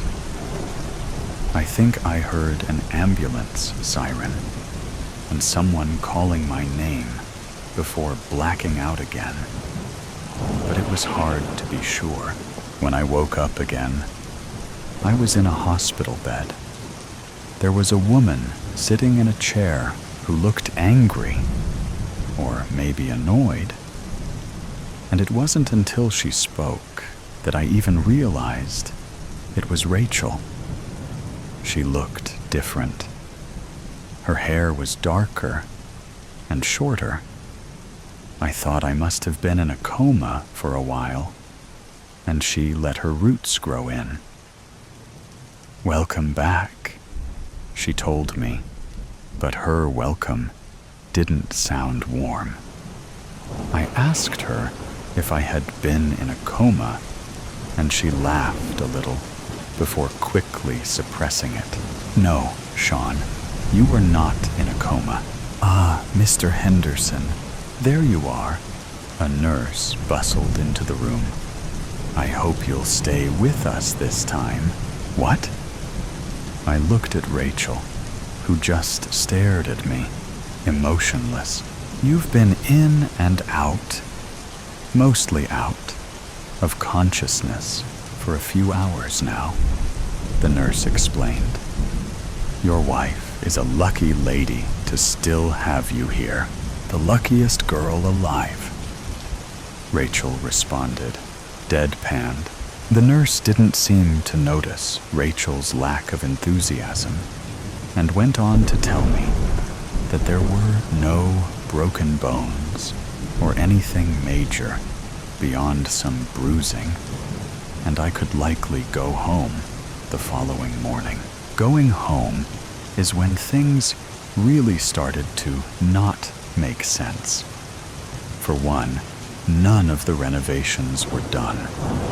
It was like it was when we first bought it, which prompted me to ask Rachel if I had a job. "You're joking, right?" She laughed, but didn't answer the question. I was starting to wonder if I had somehow traveled back in time, but my hypothesis was debunked when Robbie came in the front door. He looked about the same as I remembered, except that there was about another 20 pounds of him. He asked Rachel if she could drive him to hockey practice. "You play hockey?" I asked him. Yeah. Mom told me about your accident, but said you were okay. You don't have amnesia or anything, do you?" No, not to worry, Robbie. I'm doing fine. Just a little fuzzy." "Cool," he nodded. "It's just Rob now, though. Mom, are you ready to go? I'm going to be late." "Where is your sister?" I asked, but quickly remembered she probably had rehearsals. "Who knows?" Rachel sighed. "Probably off with that scumbag boyfriend of hers again. I hate that kid's face. He's such a loser. I don't know what she even sees in him. Let's go, Rob. Boyfriend. I mumbled to myself as the door closed behind them, leaving me behind in a house that didn't feel like my own. What kind of alternate reality am I in? Am I dreaming? Is this a prank? When no one came out from behind a fake wall with cameras, I decided that it was not, in fact, a prank, and that I needed to look to information, clues, something to tell me just what in the heck was going on here. It was getting dark, and I hadn't found anything except our legitimate birth certificates, tucked away in an old photo album. Some memories I had, and others I didn't. I decided to cook up a quick pasta for everyone, but Rachel and Robbie, or Rob, stopped for burgers on their way home, and Leah didn't get in until hours later. When I asked her where she'd been, she just gave me a look and went upstairs. "Why didn't you back me up?" I asked Rachel. "It's not worth the energy to argue with her," she responded without looking up from her phone. "I went for a walk to try to clear my head, which didn't work. And when I came back, Rachel was already in bed. I don't know if she was sleeping or just pretending to not notice when I slid under the blanket beside her and said goodnight. In the morning, I got up before everyone else and made breakfast, a feeble attempt to make things normal. Robbie, or Rob, was the only one who seemed to appreciate it. "Oh, sweet," he said, loading a plate with enough bacon, eggs, and pancakes to feed an orphanage. Leah nibbled on a piece of toast, and Rachel just sipped her coffee, looking unimpressed. "Okay, off to school. I can't drive you today. I have a meeting." Again, Mom," Leah whined. "I hate public transit. People who take the bus are disgusting. If you want me to take you, then we have to leave now." "I can take you," I offered, feeling semi-confident in my ability to drive during my current confused state. How are you going to drive if Mom has the car?" She narrowed her eyes at me. I hadn't given any thought about whether I still had my truck. Trying to ignore her attitude, I changed the subject. "So, when is your play?" I didn't miss it, did I? "What play?" "The one you're in at school." "What is it again? Annie? Or was that last year?" "It's Matilda this year, right?" "Oh, you mean the school's stupid play?" "I know you, like, hit your head or whatever. But you seriously thought I'm one of those theater nerd kids?" She tossed her half-eaten toast on the table and walked away. "I'll be in the car." "Good one, Dad," Rob B. said, shoveling the rest of what was on his plate into his mouth with a fork. "You get in the car, too," Rachel told him, pouring her coffee into a travel mug. Rob B. grabbed his backpack and headed out. "Wait," I called after Rachel before she left the room. "What is happening here? Everything is different, but no one else seems to think so, and you don't even seem upset that I was just in an accident." She rolled her eyes. "Upset? I was upset the first time, Sean. But I'm on to you now. If you want to leave this family, then do it. But don't tell me that I'm the one who's different. And for God's sake, don't be such a coward." "What are you talking about?" Now I was really confused. "What do you mean the first time? When I was in the accident with Dave, before the kids. You weren't in an accident before the kids were born." "Oh my God, I can't do this again. Right now, I'm going to be late." She turned to leave, but I grabbed her arm. "Tell me," I demanded. "You really don't remember?" She scoffed. I loosened my grip, and she jerked away from me. "A couple months ago, you started talking about going back and drove our car into a tree. Seemed like an accident at the time, but now I can see you were really trying to off yourself. Pretty sure that's what this is all about now, too." I just blinked at her. I didn't know what to say or think. She straightened her jacket and lifted her purse over her shoulder. "Look, Sean, I don't know what's going on with you, and frankly, I just don't have the energy anymore. You need to get help. You think You aren't where you're supposed to be. And I get that. I do. But you have to accept that this is your life, and it's what you make it. She sighed heavily, and I could feel her exasperation. I don't want you here anymore, she continued. Please pack your things up. I have a really long day today, and I don't want to see you here when I get home. I don't care where you go. I don't care if you kill yourself. I just want you gone. And that was it. Just like that, she walked out the door. I heard the car start and drive away. I stood there. I don't know for how long, trying to process what little information I had from that brief interaction.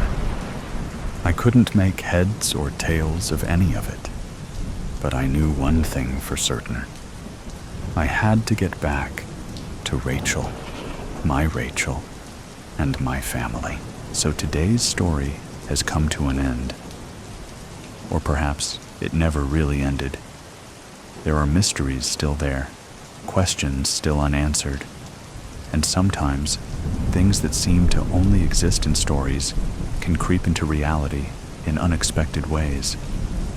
Are you sure that when you turn off the sound, everything around you will still be normal as before? Or is there something watching you? Either way, always remember that these are just stories, or at least we want to believe that they are. If you like moments of suspense, tension, and breathlessness, don't forget to follow me so you don't miss the next stories. And next time, when you come back, make sure you are ready, because what awaits you may be even scarier than you thought. See you again if you still have the courage to continue listening.